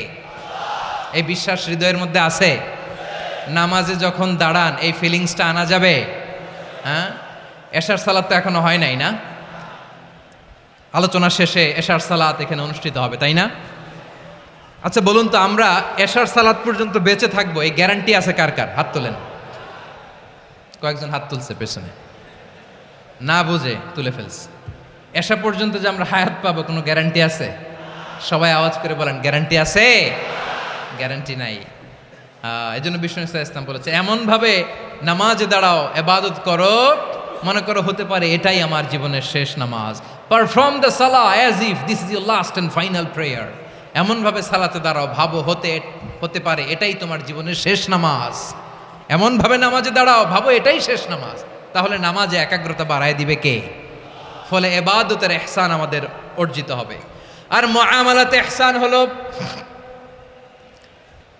বিশ্বনবী বলেন ইন্নাল্লাহা তাবারাকা ওয়া তাআলা কাতাবাল ইহসানা আলা কুল্লি শাই ফাইদা কাতালতুম ফাআহসিনুল কিতলা ওয়া ইযা যাবাহতুম ফাআহসিনুয যাবহা ওয়ালিয়ুহিদ্দা আহাদুকুম শাফরাতাহু ওয়ালিয়ুরিহ যাবিহাতাহু। ইহসান 2 ধরনের। আওয়াজ করে বলতে হবে কয় ধরনের? সবাই বলুন আওয়াজ করে, কয় ধরনের? একটা হচ্ছে ইহসান ফিল ইবাদা, ইবাদতে ইহসান। ইবাদতে ইহসান কি? একাগ্র অনুভব দিয়ে ইবাদত করা, মন প্রাণ দিয়ে ইবাদত করা। আর মুআমালাতে ইহসান কি? সব কাজে, দৈনন্দিন কাজে, কর্মে, সামাজিক অ্যাক্টিভিটিতে কোমলতা প্রদর্শন করা, অনুগ্রহের সাথে সবকিছু করা। আল্লাহ তাআলা ইন্নাল্লাহা তাবারাকা ওয়া তাআলা কাতাবাল ইহসানা আলা কুল্লি শাই, তিনি সব কিছুর ব্যাপারে ইহসানকে আবশ্যক করেছেন। সব কিছুতে মুমিনের সব কাজে ইহসানের পরশ থাকবে। ওয়া ইযা কাতালতুম ফাহসিনুল কিতলা, বিশ্বনবী বলেন তুমি যখন কাউকে হত্যা করো ইহসানের সাথে করো। সুবহানাল্লাহ পড়বেন না? যখন হত্যা করো তখনও ইহসানের সাথে। আচ্ছা হত্যা করবো আবার ইহসান আসবে করতে করে, তো মেরেই ফেলবো আমি। আল্লাহ, ও ভাই একজন খুন করেছে, খুনি, রাষ্ট্রীয় আইনে তার শাস্তি হয়েছে ডেথ পেনাল্টি, মৃত্যুদণ্ড। এখন মৃত্যুদণ্ড দেখে আপনি যেমনে মন চায় তেমনে মারবেন লোকটারে? ওর নাক কেটে ফেলতে পারবেন? ওর কান কাটতে পারবেন? ওর চোখ উপড়ে ফেলতে পারবেন আপনি? যেমন মন চায় তার অঙ্গহানি করা যাবে না। ইহসানের সাথে তাকে হত্যা করো। সুবহানাল্লাহ, this is Islam, this is the true essence of Islam. ওয়া ইযা যাবাহতুম ফাহসিনুয যাবহা, যখন জবাই করবে তখনও ইহসানের সাথে জবাই করো। করব জবাই, ওইখানেও নাকি ইহসান। আচ্ছা কুরবানির দিন আমরা পশুগুলোরে কি করি বলেন সবাই আওয়াজ করে? জবাই। জবাই মানে তো এটার মেরেই ফেলতেছি, একটু পরে তো টুকরো টুকরো করে গোশতগুলো খাবো, এটা তো খাবো, এটা তো মেরেই ফেলবে। বিষ্ণু বলে না, জবাইয়ের মধ্যেও মুমিনের জবের ভেতরেও ইহসানের পরশ থাকা চাই। যখন জবাই করবে প্রাণীটাকে হাত পা টাইট করে বেঁধে নাও, ছুরিটাকে শার্পেন করে নাও, ধারালো করে নাও, যাতে অল্প সময়ে জবাইটা হয়ে যায়, প্রাণীটা যাতে কম কষ্ট পায়। সুবহানাল্লাহ পড়ে। দিস ইজ কল্ড ইহসান। ইহসান আল্লাহ তাআলা যেমনি আদলের আদেশ করেছেন, ন্যায় বিচার, জাস্টিস এনশিওর করতে বলেছেন, সমাজে ইহসানের ব্যবহার, ইহসানের অনুশীলন তিনি করতে বলেছেন। এজন্য মুমিনের প্রতিটি কাজে, আমার চট্টগ্রামের ভাইয়েরা আমার দিকে তাকান, খেয়াল করে শুনুন, মুমিন জীবনের প্রতিটি কাজে ইহসানের পরশ থাকা চাই। আমরা যেন আমাদের পরিবারের প্রতি ইহসান করি, আমরা যেন আমাদের কর্মচারীদের প্রতি ইহসান করি, আমরা যেন আমাদের কলিগদের প্রতি ইহসান করি, আমরা যেন আমাদের ভাইদের প্রতি ইহসান করি। মুমিন জীবনের প্রতি কাজে ইহসানের পরশ থাকার দরকার আছে না নাই? কথা বুঝতে পেরেছেন? তাহলে আল্লাহ তাআলার 3টা আদেশ ছিল, কয়টা গেল? ভুলে গেছে, ভুলে গেছে চট্টগ্রাম। 3টা আদেশের মধ্যে কয়টা বললাম? প্রথমে কি ছিল? আদল। 2 নম্বরে, 3 নম্বরে রব্বুল আলামিন বললেন ওয়া ইতা ইদিল কুরবা, নিকটাত্মীয়দেরকে দান করো, নিকটাত্মীয়দেরকে দাও, যারা তোমাদের ব্লাড কানেকশনের আত্মীয় তাদেরকে তোমরা দাও। এখানে জেনারেলি বললেন দাও, কি দিব সেটা তিনি এখানে বলেন নাই, সেটা তিনি সূরাতুল ইসরার মধ্যে বলেছেন। আল্লাহ বলেন ওয়া আতিযাল কুরবা হাক্কাহ, নিকট আত্মীয়দেরকে তাদের অধিকার, তাদের প্রাপ্য তোমরা বুঝিয়ে দাও। দেখেন, একটা শান্তির সমাজ, একটা সমৃদ্ধ সমাজ, একটা মানবিক সমাজ গঠনের জন্য আল্লাহ তাআলা বেশি না, মাত্র 3টা অর্ডার, 3টা ভার্ডিক্ট তিনি জারি করেছেন। 1 নাম্বার সুশাসন, ন্যায় বিচার। 2 নাম্বার ইহসান। 3 নাম্বার নিকটাত্মীয়, যারা কাছের, তোমার ভেরি ক্লোজ রিলেশনশিপে আছে, তাদেরকে দাও। দাও, দিলে বাড়িয়ে দেয় কে? অনেকে দিতে চায় না, কৃপণতা করে। দিলে বাড়ায় দেয় কে? ও মিয়া, মদিনার মধ্যে সবচাইতে গরিব সাহাবী ছিল বেলাল রাদিয়াল্লাহু তাআলা আনহু। ওনার এন্টায়ার অ্যাসেট, সম্পদের পরিমাণ কতদূর জানেন? একটা লুঙ্গি। বেলাল রাদিয়াল্লাহু তাআলা আনহু, ওনার টোটাল ওয়েলথের এস্টিমেশন হচ্ছে মাত্র একটা লুঙ্গি। একটা লুঙ্গি, টোটাল ওয়েলথ এস্টিমেশন, টোটাল সম্পদের পরিমাণ বেলাল রাদিয়াল্লাহু তাআলা আনহুর কি ছিল? কথা বুঝে নাই বোধহয়। কি ছিল? ওই বেলাল রাদিয়াল্লাহু তাআলা আনহুকে বিষ্ণু ইসলাম বলেছেন আনফিক ইয়া বেলাল, ও বেলাল তুমিও দাও। ওয়ালা তাখশা মিন যিল আরশি ইখলালা, আরশের অধিপতির তো কোনো ঘাটতি নাই, তুমি দিলে ওই আল্লাহ তোমারে বাড়ায় দিবে। এজন্য আমার প্রিয় ভাইয়েরা, দিলে কমে না, দিলে বাড়ে। অনেকে ধরে রাখে, নতুন কিছু নিতে পারে না, হাত দিয়ে যেটা ধরে রেখেছেন এটা দিয়ে দেন, বড় একটা ধরার সুযোগ পাবেন। জোরে বলেন ঠিক কিনা? ধরেন 5 কেজি ওজনের একটা ধরে রাখছেন, এখন 10, এটা না ছাড়লে 10 কেজি ধরতে পারবেন আপনি? আচ্ছা, 10 কেজির জিনিস একটা আছে হাতে, ওইটা যদি ছেড়ে দেন তাইলেই না 15 কেজি ধরতে পারবেন। কথা বলেন ঠিক কিনা? তাহলে দিলে বাড়িয়ে দেয় কে? রব্বুল আলামিন বললেন 3 নাম্বার আদেশ হলো তোমাদের প্রতি সমাজটারে কেমন করে মানবিক সমাজ, সুন্দর সমাজ গড়বা। 3 নাম্বার আদেশ হলো ওয়া আতিযাল কুরবা হাক্কা, নিকটাত্মীয়দেরকে তাদের প্রাপ্য বুঝিয়ে দাও। এই নিকটাত্মীয়দেরকে তাদের অধিকার বুঝিয়ে দেওয়া, প্রাপ্য বুঝিয়ে দেওয়াতে আমাদের গাফলতি আছে না নাই? চট্টগ্রামে নাই? মাশাআল্লাহ আছে, আছে। অনেকে দেখবেন অনেক আল্লাহওয়ালা তাহাজ্জুদ গুজার, সেজদা দিতে দিতে কপালে কালো দাগ ফেলে দিছে, সে তার বোনের হকটা আদায় করে নাই। আছে না নাই? হ্যাঁ, এখানেও আছে। সর্বনাশ। অনেক বড় হাজী সাহেব, বিশাল লম্বা দাড়ি, ছেলেরে সব দিয়ে দিছে, মেয়েরে কিছু দেয় নাই, মেয়ের হক আদায় করে নাই। আছে না নাই? এই হাজী সাহেবেরা, এই আল্লাহওয়ালারা কিয়ামতের ময়দানে আটকে যাবে। আপনি অন্যের অধিকার নষ্ট করেছেন, তাদের রাইটসকে ভায়োলেট করেছেন। এজন্য আল্লাহ তাআলা বলেন, কারো অধিকার যদি কেউ নষ্ট করে, ওই সমাজটা মানবিক সমাজ কঠিনকালেও হতে পারে না।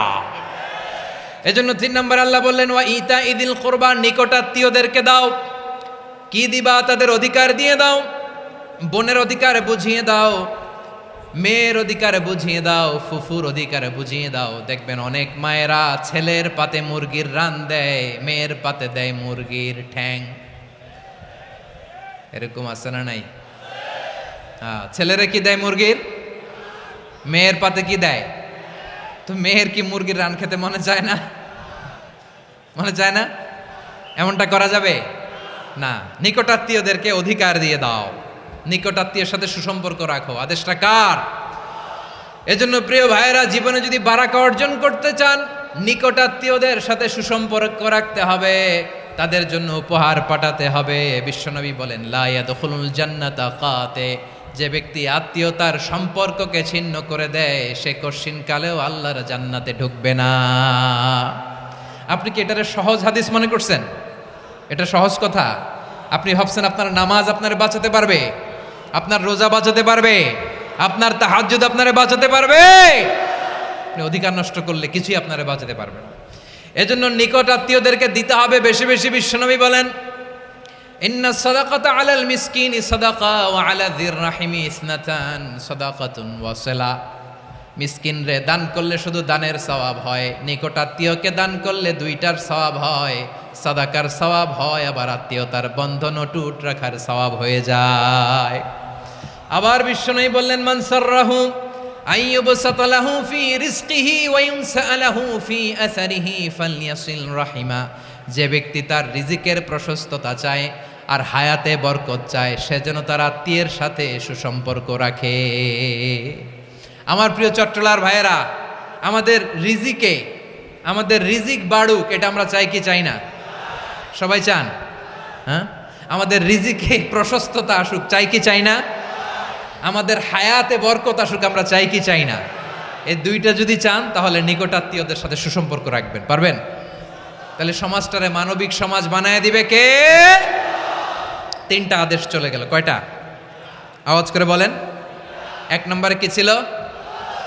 2 নম্বরে, 3 নম্বরে নিকট আত্মীয়দেরকে দান। আপনাদেরকে আরো শোনার আগ্রহ আছে? আপনাদের মনোযোগ আছে না গেছে? কষ্ট হচ্ছে না? মাশাআল্লাহ, মাশাআল্লাহ। তাকবীর পড়ুন, লিল্লাহে তাকবীর।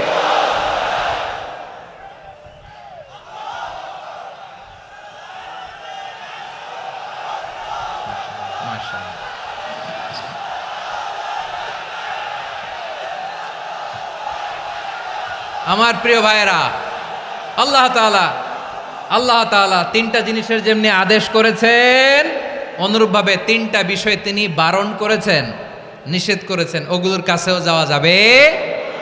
শুনবেন। রাব্বুল আলামিন বলেন, ওয়ায়ানহা আনিল ফাহশাই ওয়াল মুনকারি ওয়াল বাগি।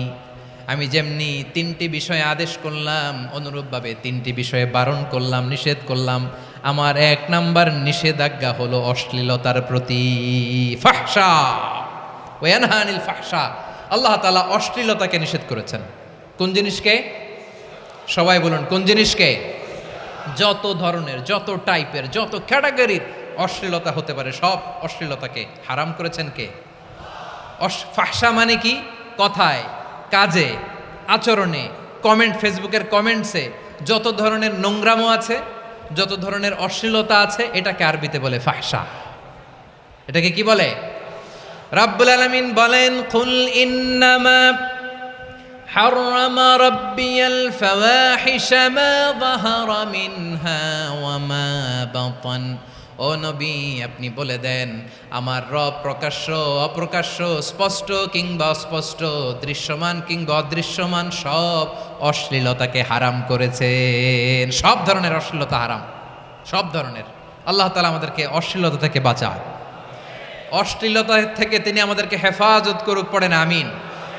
এবার বলেন, আমাদের সমাজে অশ্লীলতা আছে না নাই? চট্টগ্রামে নাই? আমি কই নাই, ওনারা বলে আছে। দেখছেন, আমি সামহাও বাঁচায় দেওয়ার ট্রাই করতেছি, ওনারা বলে আছে। অশ্লীলতা নানা ভাবে, নানা নামে, নানা মোড়কে আমাদের সমাজে আছে না নাই? সংস্কৃতির নামে, ফ্যাশনের নামে, বিনোদনের নামে, উপন্যাসের নামে, কনসার্টের নামে অশ্লীলতা আছে না নাই? আপনি দেখেছেন কনসার্টগুলোর অবস্থা? এই যে আতিফ আসলাম যে আসছে আমাদের দেশে, তারপর কে কে আসছে, আমাদের তরুণ তরুণীরা, আমাদের যুবক যুবতীরা, আমাদের জেনজিরা, কি অবস্থা ওইখানে? হ্যাঁ, কি অবস্থা? কে বাঁচাবে ওদের? কে রক্ষা করবে ওদের ইমানের, ওদের চরিত্রের হেফাজতের গ্যারান্টি কে দিবে? কনসার্টের নামে অশ্লীলতা আছে না নাই? ছেলে মেয়ে একে অপরকে জড়ায় ধরতেছে, একে অপরকে চুমু খাচ্ছে, প্রকাশ্যে, দিবালোকে, গণমানুষের সামনে। আল্লাহ তাআলা এই অশ্লীলতা থেকে আমাদেরকে বেঁচে থাকতে বলেছেন। বেঁচে থাকতে বলেছেন। রূপালী জগতের নামে অশ্লীলতা আছে না নাই? এই টার্মটা আপনারা জানেন না? রূপালী জগৎ কি জগৎ? আসলে কি রূপালী জগৎ না অন্ধকার জগৎ? আমার বোনেরা, আপনাদেরকে যে কি বলে তারা বুঝায়, রূপালী জগৎ শুনেই আপনি ভরকে যাবেন না। রূপালী জগতে যে নারী যত বেশি উলঙ্গ সে নাকি তত বেশি সাহসী। জানেন, বলে এটা একটা সাহসী নারী, খুব সাহসী পদক্ষেপ তার। যত বেশি শরীর থেকে কাপড় নামাতে পারবে, যত বেশি বস্ত্রহীন হয়ে নিজেকে প্রেজেন্ট করতে পারবে, সে নাকি তত বেশি সাহসী।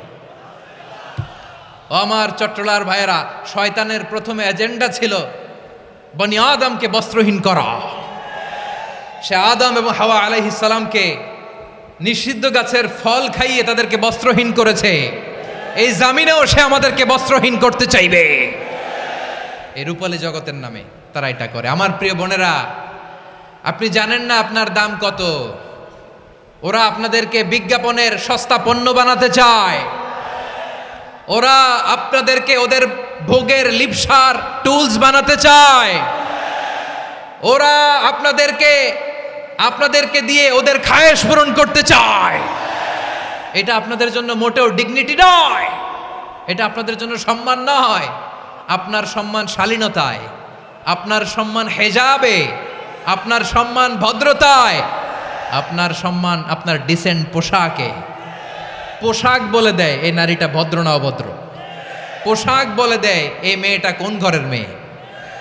আওয়াজ করে বলেন ঠিক কিনা? আপনি জানেন না, আপনারা সস্তা পণ্য বানায়, ভোগের পণ্য, বিলবোর্ডে আপনাকে উলঙ্গ করে উপস্থাপন করে। এই অশ্লীলতার সাথে ইসলামের কোনো সম্পর্ক। এজন্য আল্লাহ বলেন, আমি অশ্লীলতাকে হারাম করেছি। অশ্লীলতাকে হারাম করার প্রথম কারণ হলো এর মাধ্যমে মানবতাকে অপমানিত করা হয়। কারণ মানুষের সম্মান মানুষের পোশাকে। মানুষ যখন পোশাকহীন হয়ে যায়, বস্ত্রহীন হয়ে যায়, তার সম্মান কমে যায়। ঠিক কিনা? অশ্লীলতাকে হারাম করার প্রথম কারণ হচ্ছে মানুষ মানুষকে অপমান করে। একটা নারী, সে তো সম্মানিত। নারী যে কত সম্মানিত, নারীর এটা বুঝেই নাই। বিশ্বনবী বলেন, আর দুনিয়া কুল্লুহা মাতা ওয়া খায়রু মাতা'আদ দুনিয়া আল মারআতুস সালিহা। আমার বোনেরা, 5টা প্যান্ডেলে আপনারা এলইডিতে আমার আলোচনা শুনছেন, আমি জানি। আপনাদের এই গর্ভ যে কত দামি আপনি জানেন না।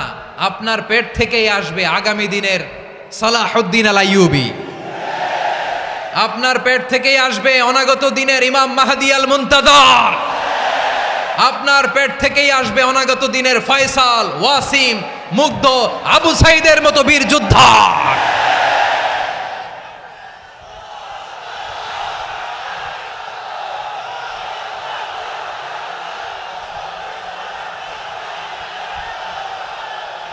আমার প্রিয় বোনেরা, আমার প্রিয় বোনেরা, বিশ্বনবীর কথার ওজন খেয়াল করেন। আর দুনিয়া কুল্লুহা মাতা ওয়া খায়রু মাতা'আদ দুনিয়াল মারআতুস সালিহা।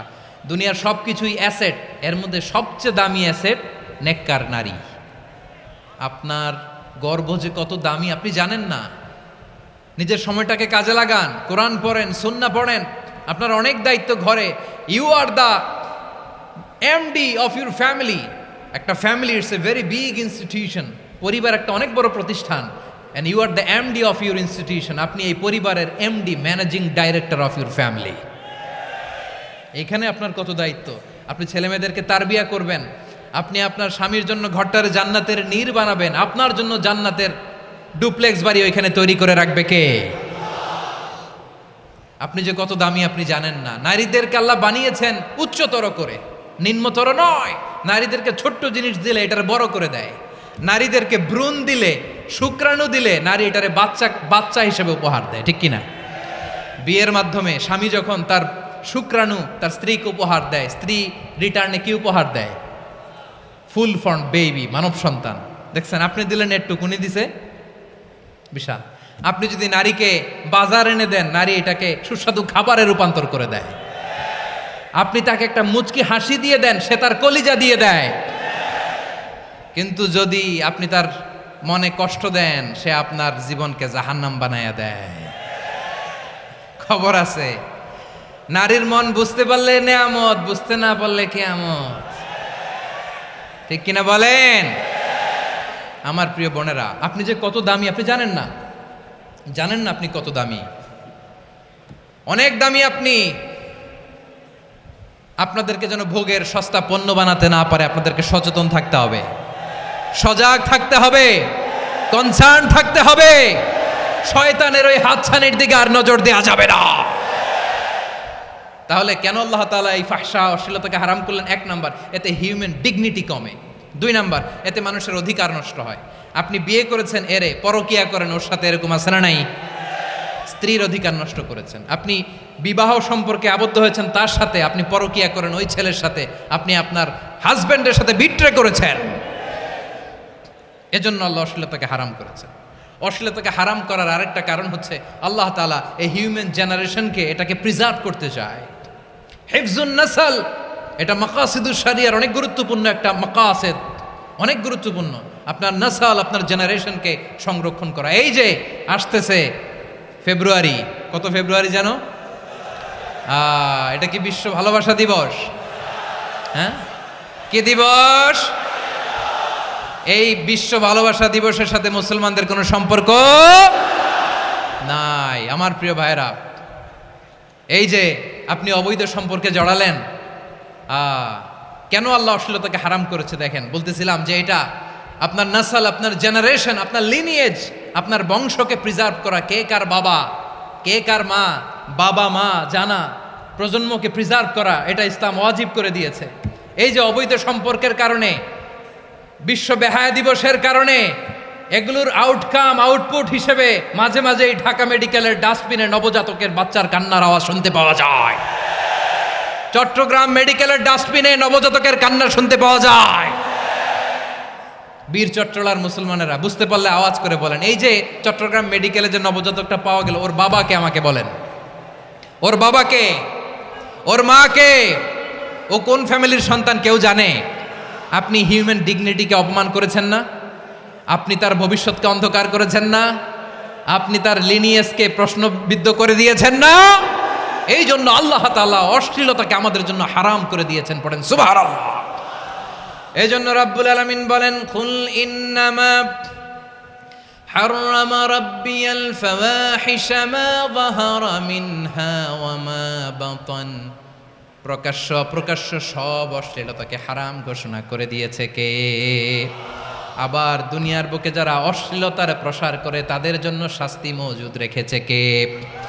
রাব্বুল আলামিন বলেন, ইন্নাল্লাযীনা ইউহিব্বুনা আন তাশিআল ফাহিশাতু ফিল্লাযীনা আমানু লাহুম আযাবুন আলীমুন ফিদ দুনিয়া ওয়াল আখিরাতি ওয়াল্লাহু ইয়ালামু ওয়া আনতুম লা তা'লামুন।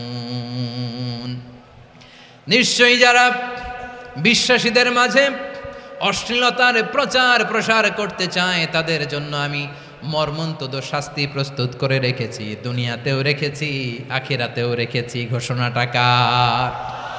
যারা এই নাটকের নামে, সিনেমার নামে, রূপালী জগতের নামে, মুভির নামে, ওটিটি প্ল্যাটফর্মের নামে আমার সমাজে অশ্লীলতা ছড়াতে চায় তাদের জন্য কঠিন মর্মন্তুদ শাস্তি মজুদ রেখে দিয়েছে কে? ও আমার বোনেরা, এখনো আপনি জাগবেন না? এখনো আপনার চিন্তার দুয়ারে এখনো নাড়া পড়ে নাই? ওরা আপনাকে উলঙ্গ বানাতে চায়, ওরা আপনাকে আইটেম গার্ল বানাতে চায়। এজন্য ইসলাম অশ্লীলতাকে হারাম করেছে। হারাম। ইসলাম বলেছে যোজন যোজন দূরে থাকো, ওরা বলে না কাছে আসো, কাছে আসার গল্প, ক্লোজ আপ ওয়ান, কাছে আসার গল্প আছে না নাই? চট্টগ্রামে তো এগুলো নাই মাশাআল্লাহ। হ্যাঁ, এখানেও আছে ক্লোজ আপ ওয়ান, কাছে আসার গল্প। আল্লাহ বলেন, ওয়ালা তাকরাবুজ জিনা, কাছেও এসো না, জিনা থেকে যোজন যোজন কিলো দূরে থাকো, ওরা বলে কাছে আসার গল্প। আমার বীর চট্টলার ভাইয়েরা, কাছে আসতে হলে আমরা কোরআনের কাছে আসব, কাছে আসতে হলে নবীর কাছে আসব, কাছে আসার গল্প হবে আমার রবের কাছে আসার গল্প। চিল্লায় বলো ঠিক কিনা?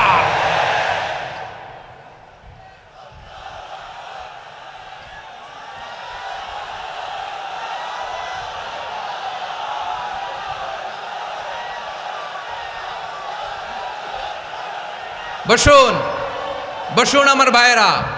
তাহলে অশ্লীলতার সাথে আমাদের কোনো সম্পর্ক, সবাই বলতে পারেননি, আওয়াজ করে বলুন, অশ্লীলতার সাথে আমাদের কোনো সম্পর্ক। আমরা এই সমস্ত ক্লোজ আপ ওয়ান, কাছে আসার গল্পের প্রোগ্রামে যাব? আমরা কোন ধরনের অশ্লীল কন্টেন্ট সোশ্যাল মিডিয়ায়, টিভিতে দেখব? দেখতে নারী, সুস্থ নারী, আসলেই সে দিব্যি একজন নারী, বলে আমি মনে মনে পুরুষ। সবচেয়ে ভয়ঙ্কর অশ্লীলতার সবচাইতে লেটেস্ট ভার্সন হচ্ছে এই ট্রান্সজেন্ডারিজম। সুস্থ পুরুষ তার বায়োলজিক্যাল গ্রোথকে হরমোন দিয়ে স্টপ করে দিয়ে সে সার্জারি করে নারী হতে চায়, সুস্থ নারী পুরুষ হতে চায়। পুরুষ পুরুষের প্রতি সেক্সুয়ালি আকর্ষণ বোধ করে, এটা লূত আলাইহিস সালামের কওমের মধ্যে ছিল। এটাকেও আল্লাহ কোরআনে ফাহিশা বলেছেন। ওয়ালুতান ইয ক্বালা লিকওমিহি আতাতুনাল ফাহিশাতা মা সাবাকাকুম বিহা মিন আহাদিম মিনাল আলামিন। লূত আলাইহিস সালাম বললেন, তোমরা কি এমন এক অশ্লীল কার্যক্রমে ডুব দিলে নাকি যেটা গোটা বিশ্বের কেউ কখনো করে নাই, তোমরাই প্রথম করেছো? পড়েন নাউযুবিল্লাহ। এই পশ্চিমের এই রোগ আমার দেশে যেন আসতে না পারে, আমাদের সজাগ থাকতে হবে। প্রিয় ভাইরা, চিল্লায় বলেন ঠিক কিনা? পশ্চিমের অবস্থা ভয়ঙ্কর। পাশ্চাত্যে আমি যুক্তরাষ্ট্রে ছিলাম অনেকদিন, কয়েক মাস, বিভিন্ন স্টেটে ঘুরেছি। গার্ডিয়ানরা উদ্বিগ্ন, ছেলে মেয়েদেরকে, ছোট্ট ছেলে মেয়ে, ওদেরকে জিজ্ঞেস করে, তুমি how do you feel right now inside your self? তুমি ভিতরে ভিতরে কেমন ফিল করো? তোমার কি ছেলে ছেলে লাগে না মেয়ে মেয়ে লাগে? আচ্ছা বলেন, এই ছোট্ট বাচ্চাটা ওকে এগুলো জেন্ডার অ্যাসাইনমেন্ট বলতে এগুলো কিছু বুঝে? এইভাবে মিসগাইড করা হচ্ছে। কৌতূহল বশত ছোট্ট ছেলে যদি বলে আমার তো মেয়ে মেয়ে লাগে, তখন বলে যে না তুমি মেয়ে, ছেলে না। মা বাবা বাধা দিলে ওকে আলাদা গভর্নমেন্ট হাউসে নিয়ে যায়। ভয়ঙ্করতম অবস্থা। আমরা একটা সময়ে শুনতাম যে হুজুর আমার ছেলেটা খুব ভালো, হাফেজে কোরআন, আল্লাহওয়ালা। হুজুর আমার ছেলে দাড়ি রাখছে, আল্লাহওয়ালা। হুজুর আমার ছেলে 5 ওয়াক্ত সালাত জামাতের সাথে পড়ে, তার মানে আল্লাহওয়ালা। পশ্চিমে যে আমি কি শুনছি জানেন? ওরা বলে হুজুর আমার ছেলেটা ইউনিভার্সিটির একটা মেয়ের সাথে প্রেম করে, ও খুব আল্লাহওয়ালা, হুজুর দোয়া করবেন। এর কারণ ওদের কাছে আল্লাহওয়ালার ক্রাইটেরিয়া হচ্ছে হুজুর আমার ছেলেটা আরেক ছেলের পছন্দ করে নাই, আমার মেয়েটা আরেক মেয়েকে ভালোবাসে নাই, এজন্য আমার ছেলেটা আল্লাহওয়ালা, হুজুর ওর জন্য একটু দোয়া করে দিয়েন। কি চ্যালেঞ্জ ওরা ফেস করতেছে। ওনার ছেলে যে আরেক ছেলেরে বিয়ে করবে না, এটাতেই উনি খুশি যে আলহামদুলিল্লাহ আমার ছেলেটা একটা মেয়েরে ভালোবাসে, আমার মেয়েটা একটা ছেলেরে ভালোবাসে, মানে এটা খুব আল্লাহওয়ালা। নাউজুবিল্লাহ পড়তে পারলেন না? এজন্য অশ্লীলতার সাথে আমাদের কোনো সম্পর্ক। রব্বুল আলামিন বলেন ওয়ায়ানহা আনিল ফাহশাই ওয়াল মুনকারি ওয়াল বাগি। 3টা জিনিসকে আমি নিষিদ্ধ করলাম। 1 নাম্বার হলো ফাহশা, অশ্লীলতা। 2 নম্বরে হলো মুনকারের সমস্ত মন্দ কাজ। আপনাদের মনোযোগ আছে না? শেষ করে দিব? আর 2-1 মিনিট শুনবেন? আচ্ছা বলি তাহলে, আর 2-1 মিনিট। তাহলে নিষেধাজ্ঞা জারি করেছেন 3টা জিনিসের উপর। 1 নাম্বার কি? ফাহশা, অশ্লীলতা। 2 নাম্বার মুনকার। মুনকার মানে হচ্ছে যত মন্দ কাজ, খারাপ কাজ, বাজে কাজ, এটার বলে মুনকার। এটার কি বলে? আপনারা পড়ছেন না? তা'মুরুনা বিল মা'রুফি ওয়া তানহাউনা আনিল মুনকার। ভালো কাজের আদেশ, সৎ কাজের আদেশ, অসৎ কাজের নিষেধ। মুনকার, মুনকার হচ্ছে মানুষের স্বাভাবিক বিবেকবোধ যেটাকে খারাপ বলে, ওইটাই মুনকার। পৃথিবীর সব আসমানি গ্রন্থ যেটাকে খারাপ বলেছে, মানুষের স্বাভাবিক বিবেকবোধ যেটাকে খারাপ বলেছে, এগুলো সব মুনকার। যেমন ইফটিজিং, এটা কি ভালো না খারাপ? মজুদদারি, খাদ্যে ভেজাল দেওয়া, ওজনে কম দেওয়া, মাছে ফরমালিন মিশানো, চাঁদাবাজি, টেন্ডারবাজি, দখলবাজি, এগুলো আমাদের স্বাভাবিক বিবেকেই বলে এগুলো খারাপ, এগুলো হচ্ছে মুনকার। আল্লাহ তাআলা এই মুনকার থেকে আমাদেরকে বেঁচে থাকতে বলেন, আর শয়তান এই মুনকারের প্রতি আমাদেরকে উদ্বুদ্ধ করে। আল্লাহ তাআলা বললেন ইয়া আইয়ুহাল্লাযীনা আমানু লা তাত্তাবিউ খুতুওয়াতিশ শাইতান ফাইন ওয়া মান ইয়াত্তাবি' খুতুওয়াতিশ শাইতানি ফাইন্নাহু ইয়া'মুরু বিল ফাহশাই ওয়াল মুনকার। আল্লাহ বললেন, ও আমার গোলামেরা শোনো শোনো, ও আমার বিশ্বাসী বান্দারা খবরদার, তোমরা কশিনকালেও শয়তানের পদাঙ্ক অনুসরণ করবে না, কারণ শয়তান তোমাদেরকে অশ্লীলতা এবং মন্দ কাজের দিকে উদ্বুদ্ধ করে। আমাদের কাজ হচ্ছে শয়তান আমাদেরকে যেদিকে নিতে চায় আমরা তার উল্টা দিকে যাব, ঠিক কিনা বলেন? শয়তান এই মন্দ কাজকে আমাদের কাছে বিউটিফাই করে চাকচিক্যময় করে আমাদের সামনে উপস্থাপন করে। এজন্য আল্লাহ বলেন মুনকারকে থামাতে হবে, মুনকার প্রতিরোধ করতে হবে। মুনকার প্রতিরোধের দায়িত্ব শুধু আমাদের নাকি? শুধু আপনার খতিব সাহেবের, ইমাম সাহেবের, নাকি মুসলিম উম্মার সবার? আওয়াজ করে বলুন, মুনকার অসৎ কাজ প্রতিরোধের দায়িত্ব কার? রাব্বুল আলামিন বলেন, কুনতুম খায়রা উম্মাতিন উখরিজাত লিন-নাসি তা'মুরুনা বিল মা'রুফি ওয়া তানহাউনা আনিল মুনকার।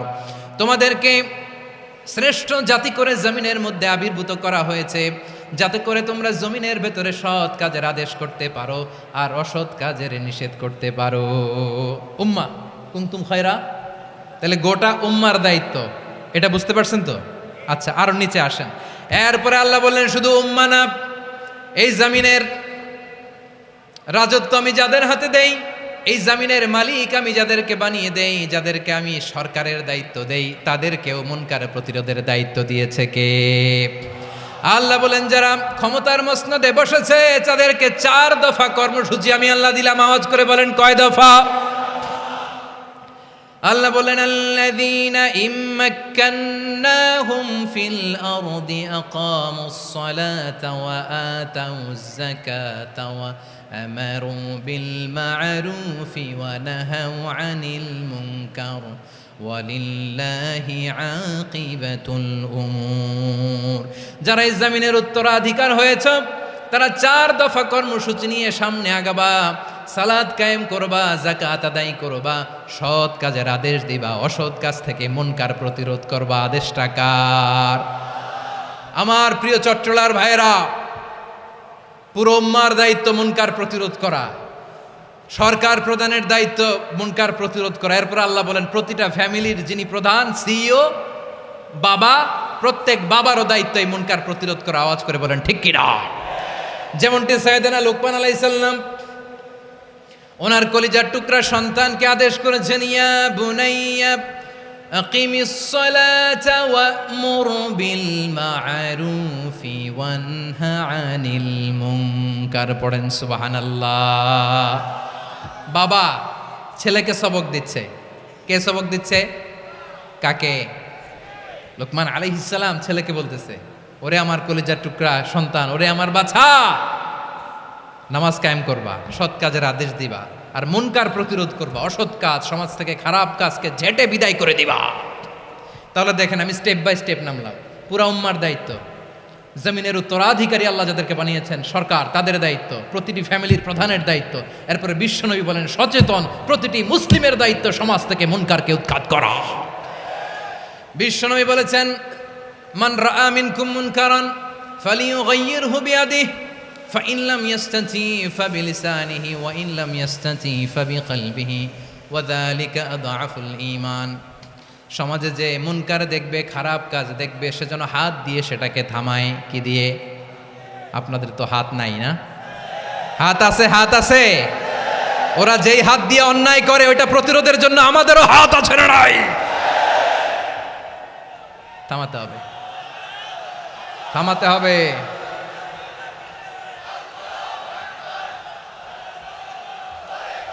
বসুন আমার প্রিয় ভাইয়েরা, ওরা ওদের যেই হাত দিয়ে টেন্ডারবাজি করে, চাঁদাবাজি করে, ইফটিজিং করে, দখলবাজি করে, যেই হাত দিয়ে, ওই মুনকার থামায় দেওয়ার জন্য আল্লাহর দেয়া আমাদেরও 2টি হাত আছে না নাই? আমাদেরও হাত আছে।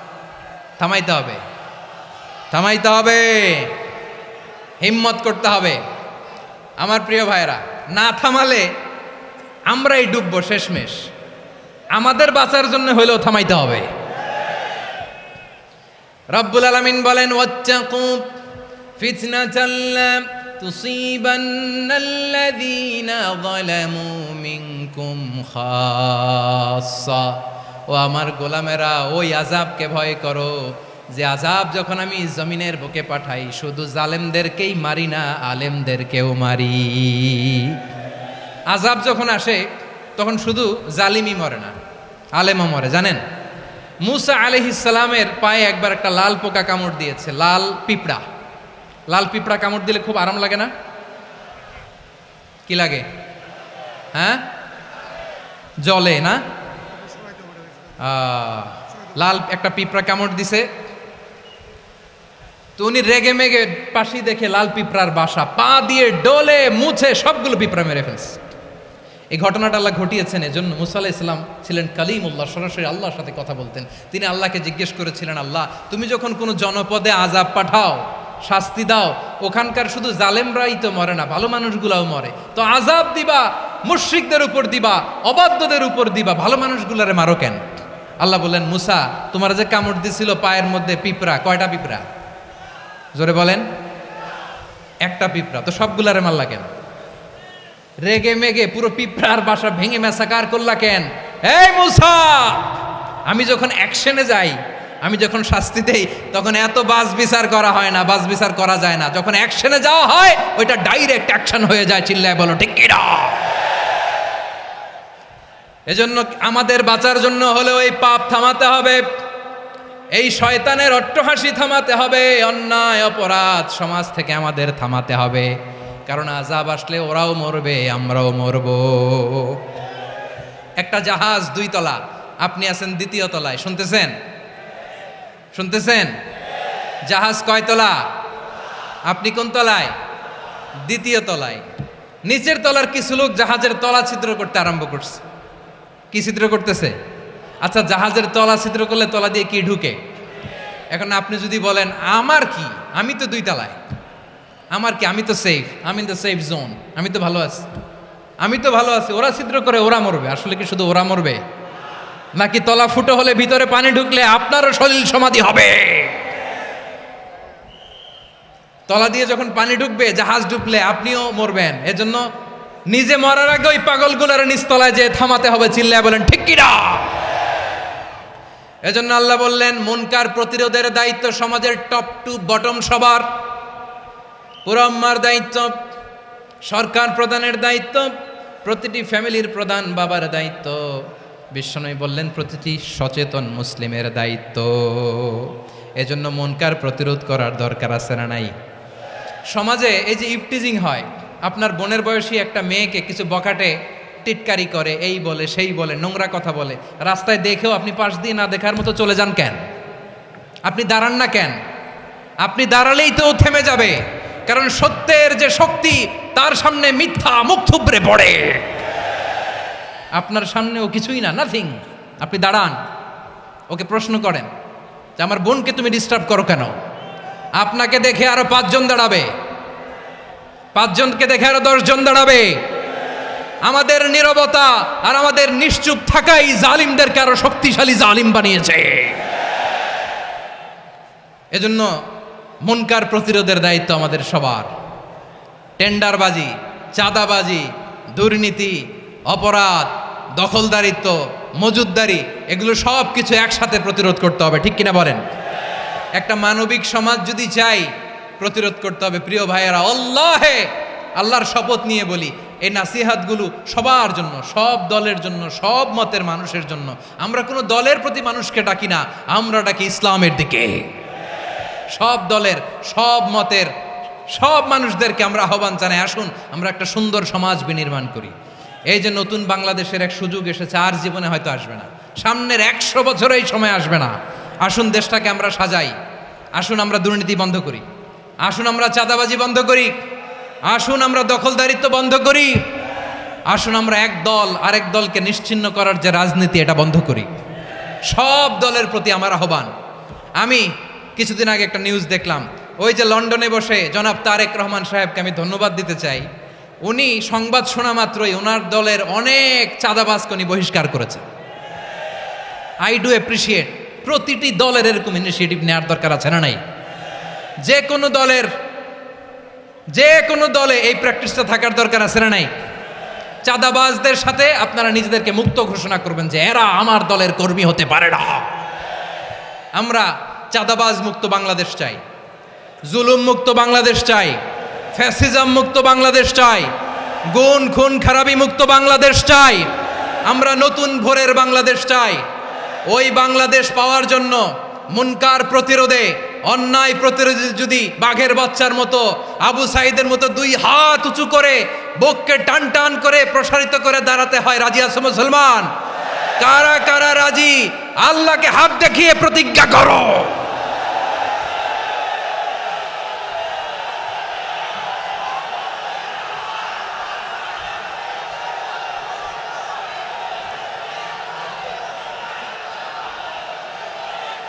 আমার প্রিয় ভাইয়েরা, বসুন বসুন আমার ভাইয়েরা। রাব্বুল আলামিন বলেন, ওয়ায়ানহা আনিল ফাহশাই ওয়াল মুনকারি ওয়াল বাগি ইয়াইযুকুম লাআল্লাকুম তাযাক্কারুন। বসুন। আল্লাহ বললেন, আমি অশ্লীলতাকে নিষেধ করি, আমি সব ধরনের মন্দ কাজকে নিষিদ্ধ করি, সব শেষে আমি সীমা লঙ্ঘনকে তোমাদের জন্য নিষিদ্ধ করি। আলোচনা মনে আছে তো, না ভুলে গেছেন? নিষিদ্ধ করেছেন কয়টা জিনিস? 1 নম্বরে অশ্লীলতা, 2 নম্বরে মুনকার তথা সব মন্দ কাজ, 3 নম্বরে আল বাগি, সীমা লঙ্ঘন, ক্রসিং দ্য লিমিট। সীমা লঙ্ঘন করা ভালো না। We all should know our limits. চিল্লায় বলেন ঠিক কিনা? একই আয়াতে আল্লাহ বললেন, কুল ইন্নামা হাররামা রাব্বিয়াল ফাওয়াহিশা মা যাহারা মিনহা ওয়া মা বাতানা ওয়াল ইসমা ওয়াল বাগিয়া বিগাইরিল হক। অন্যায় ভাবে যে অবাধ্য হয়, যে সীমা লঙ্ঘন করে, তাদেরকেও আমি এটা হারাম করে দিলাম। সীমা লঙ্ঘন করা হারাম, সীমা লঙ্ঘন করা হারাম। আল্লাহ বারবার বারবার আমাদেরকে ওয়ার্নিং দেয়। যখন আমরা থামি না তখন আল্লাহ ধরে, আর যখন ধরে তখন ছাড়ে না। ধরে ধরে ধরে না, ধরলে আল্লাহ। ফেরাউনকে কিন্তু হুট করে ধরে নাই, আপনারা জানেন 9 বার ওয়ার্নিং দিয়েছে। ফেরাউনকে আল্লাহ তাআলা ওয়ার্নিং দিয়েছিল কয়বার? বীর চট্টলার বীর সেনানীরা আওয়াজ করে বলেন, ফেরাউনকে ধরার আগে ওয়ার্নিং দেওয়া হয়েছিল কয়টা? রাব্বুল আলামিন বলেন, ওয়ালাকাদ আতাইনা মূসা 9 আয়াতিন বাইয়িনাত। 9টা মুআজিজা দেখিয়েছি। 1 2 3 বারবার এইভাবে রিমাইন্ডার, ওইভাবে রিমাইন্ডার, এইভাবে নসিহাত, ওইভাবে দাওয়া। ফাকুলা লাহু কাওলান লাইয়িনা, নরম করে বলো, সফট করে বলো, যত ওয়ে হতে পারে দাওয়া মেথডোলজির। মূসা আলাইহিস সালামের সব অ্যাপ্লাই শেষ। 10ম বারে যে আল্লাহ ধরছে, 10ম বারে যে ধরেছে। এজন্য আল্লাহ বলেন, আমি সীমালঙ্ঘনকে পছন্দ করি না। কোরআনের অন্য আয়াতে বাগীকে বলা হয়েছে আল ইতিদা। সীমালঙ্ঘন যারা করে তাদেরকে আল্লাহ বলেছেন মুতাদিন। ওয়াকাতিলু ফি সাবিলিল্লাহিল্লাযীনা ইউকাতিলুনাকুম ওয়ালা তা'তাদু ইন্নাল্লাহা লা ইউহিব্বুল মুতাদিন। আমি সীমালঙ্ঘনকারীদেরকে কঠিনকালেও পছন্দ করি না। আমরা যেন সীমালঙ্ঘন না করি। রাজি আছেন তো? যে কোনো ক্ষেত্রে এবাদতে যেন সীমালঙ্ঘন না করি। অনেকে আমরা এবাদতে সীমালঙ্ঘন করে ফেলি। বিশ্বনবী সাল্লাল্লাহু আলাইহি ওয়াসাল্লাম যেটা শিখিয়েছেন, এর বাইরে যে অতিরিক্ত বুজুর্গ হতে চায়, এরকম আছে না নাই? করা যাবে না, কোনো ক্ষেত্রেই সীমালঙ্ঘন করা যাবে, এমনকি যুদ্ধক্ষেত্রেও না। বিশ্বনবী সাল্লাল্লাহু আলাইহি ওয়াসাল্লাম বলেন, খবরদার যুদ্ধক্ষেত্রেও সীমালঙ্ঘন করো না। কি সুন্দর ইসলাম আমরা পেয়েছি। বিশ্বনবী বলেন, খবরদার যুদ্ধের ময়দানে কোনো নারীর গায়ে হাত তোলো না, কোনো শিশুর গায়ে হাত তোলো না, কোনো গবাদি পশু হত্যা করো না, কোনো শস্যক্ষেত্র ধ্বংস করো না, এবাদতরত অন্য ধর্মের কোনো সন্ন্যাসীর গায়ে হাত তোলো না। বলেন সুবহানাল্লাহ। তাহলে আমরা সীমালঙ্ঘন করতে পারবো? প্রিয় ভাইয়েরা, একটা সুখী, সমৃদ্ধ, শান্তির সমাজ, মানবিক সমাজ যদি আমরা গঠন করতে চাই, আমাদের আল্লাহর দেয়া কয়টা আদেশ মানতে হবে বলেন দেখি? সবাই বলেন কয়টা? আর বেঁচে থাকতে হবে কয়টা জিনিস থেকে? আওয়াজ করে বলেন কয়টা? আচ্ছা, আদেশ নাম্বার 1 কি ছিল বলেন? আল্লাহর আদেশ কি? 1 নাম্বার আদাল, ন্যায়পরায়ণতা। আমরা সুবিচার, সুশাসন, ন্যায় বিচার চাই কি চাই না? 2 নম্বরে কি ছিল? মাশাআল্লাহ, আওয়াজ করে বলেন 2 নম্বরে কি ছিল? ইহসান, আমরা যেন সবার প্রতি দয়া পরবশ হই, ইহসান করি। 3 নম্বরে কি ছিল? নিকটাত্মীয়দের দান করা, তাদের অধিকার প্রাপ্য বুঝিয়ে দেওয়া। পাশাপাশি 3টা জিনিস থেকে আল্লাহ বারণ করেছেন, নিষেধ করেছেন। তার প্রথমটা ফাহশা, অশ্লীলতা। অশ্লীলতার সাথে আমাদের কোনো সম্পর্ক। আজকের এই ঐতিহাসিক চট্টগ্রামের প্যারেড ময়দান থেকে আমরা যত ধরনের মা তাহারা মিনহা মা বাতান, প্রকাশ্য অপ্রকাশ্য, দৃশ্যমান অদৃশ্যমান, সব অশ্লীলতা থেকে নিজেদেরকে মুক্ত ঘোষণা করলাম। অশ্লীলতাকে আমরা না বলে দিলাম। আওয়াজ করে সবাই বলুন নো। অশ্লীলতার সাথে আমাদের কোনো সম্পর্ক। 2 নম্বর নিষেধাজ্ঞা কি ছিল? আল মুনকার, সমাজের যত মন্দ কাজ এগুলোকে আমরা প্রতিরোধ করব। রাজি আছেন তো সবাই? 3 নম্বরে আল বাগি, সীমালঙ্ঘন। কোন মুসলিম সীমালঙ্ঘন করে না, এমনকি যুদ্ধক্ষেত্রে ওনা আওয়াজ করে বলেন ঠিক কি না। রাব্বুল আলামিন শেষে বললেন ইয়াইদুকুম লাআল্লাকুম তাযাক্কারুন, আল্লাহ তোমাদেরকে উপদেশ দেন যাতে তোমরা শিক্ষা গ্রহণ করো। আমরা উপদেশ দিব, আমরা জোর করে কাউরে কিছু মানাতে চাই না। লা ইকরাহা ফিদ্দিন ওয়া যাক্কির ফা ইন্না যিকরা তানফাউল মুমিনিন। উপদেশ দিলে এটা মুমিনদের কাজে দেয়। লাস্তা আলাইহিম বিমুসাইতির ইন্নামা আনতা মুযাক্কির। নবী হে, আপনি রিমাইন্ডার দাতা, আপনি উপদেশ দিবেন। আমরাও বিশ্বনবীর এই হাদিসগুলো থেকে, কোরআনের আয়াত থেকে রিমাইন্ডার, এই কথামালা, বাণী বাহক হিসেবে এই বাণীগুলো আপনাদের সাথে কাছে পৌঁছে দিলাম। আমরা আল্লাহ তাআলার কাছে প্রার্থনা করি, আল্লাহ আমরা যেন আদল দিয়ে আমাদের সমাজকে গঠন করতে পারি। আল্লাহ আমরা যেন ইহসান করতে পারি, আমরা যেন নিকটাত্মীয়দের দান করতে পারি। আল্লাহ যত ধরনের অশ্লীলতা, অনাচার, মন্দ কাজ, সীমালঙ্ঘন, অবাধ্যতা থেকে যেন আমরা বেঁচে থাকতে পারি। আল্লাহ তাআলা আমাদের সবাইকে কথাগুলো বোঝার ও আমল করার তৌফিক দান করুক।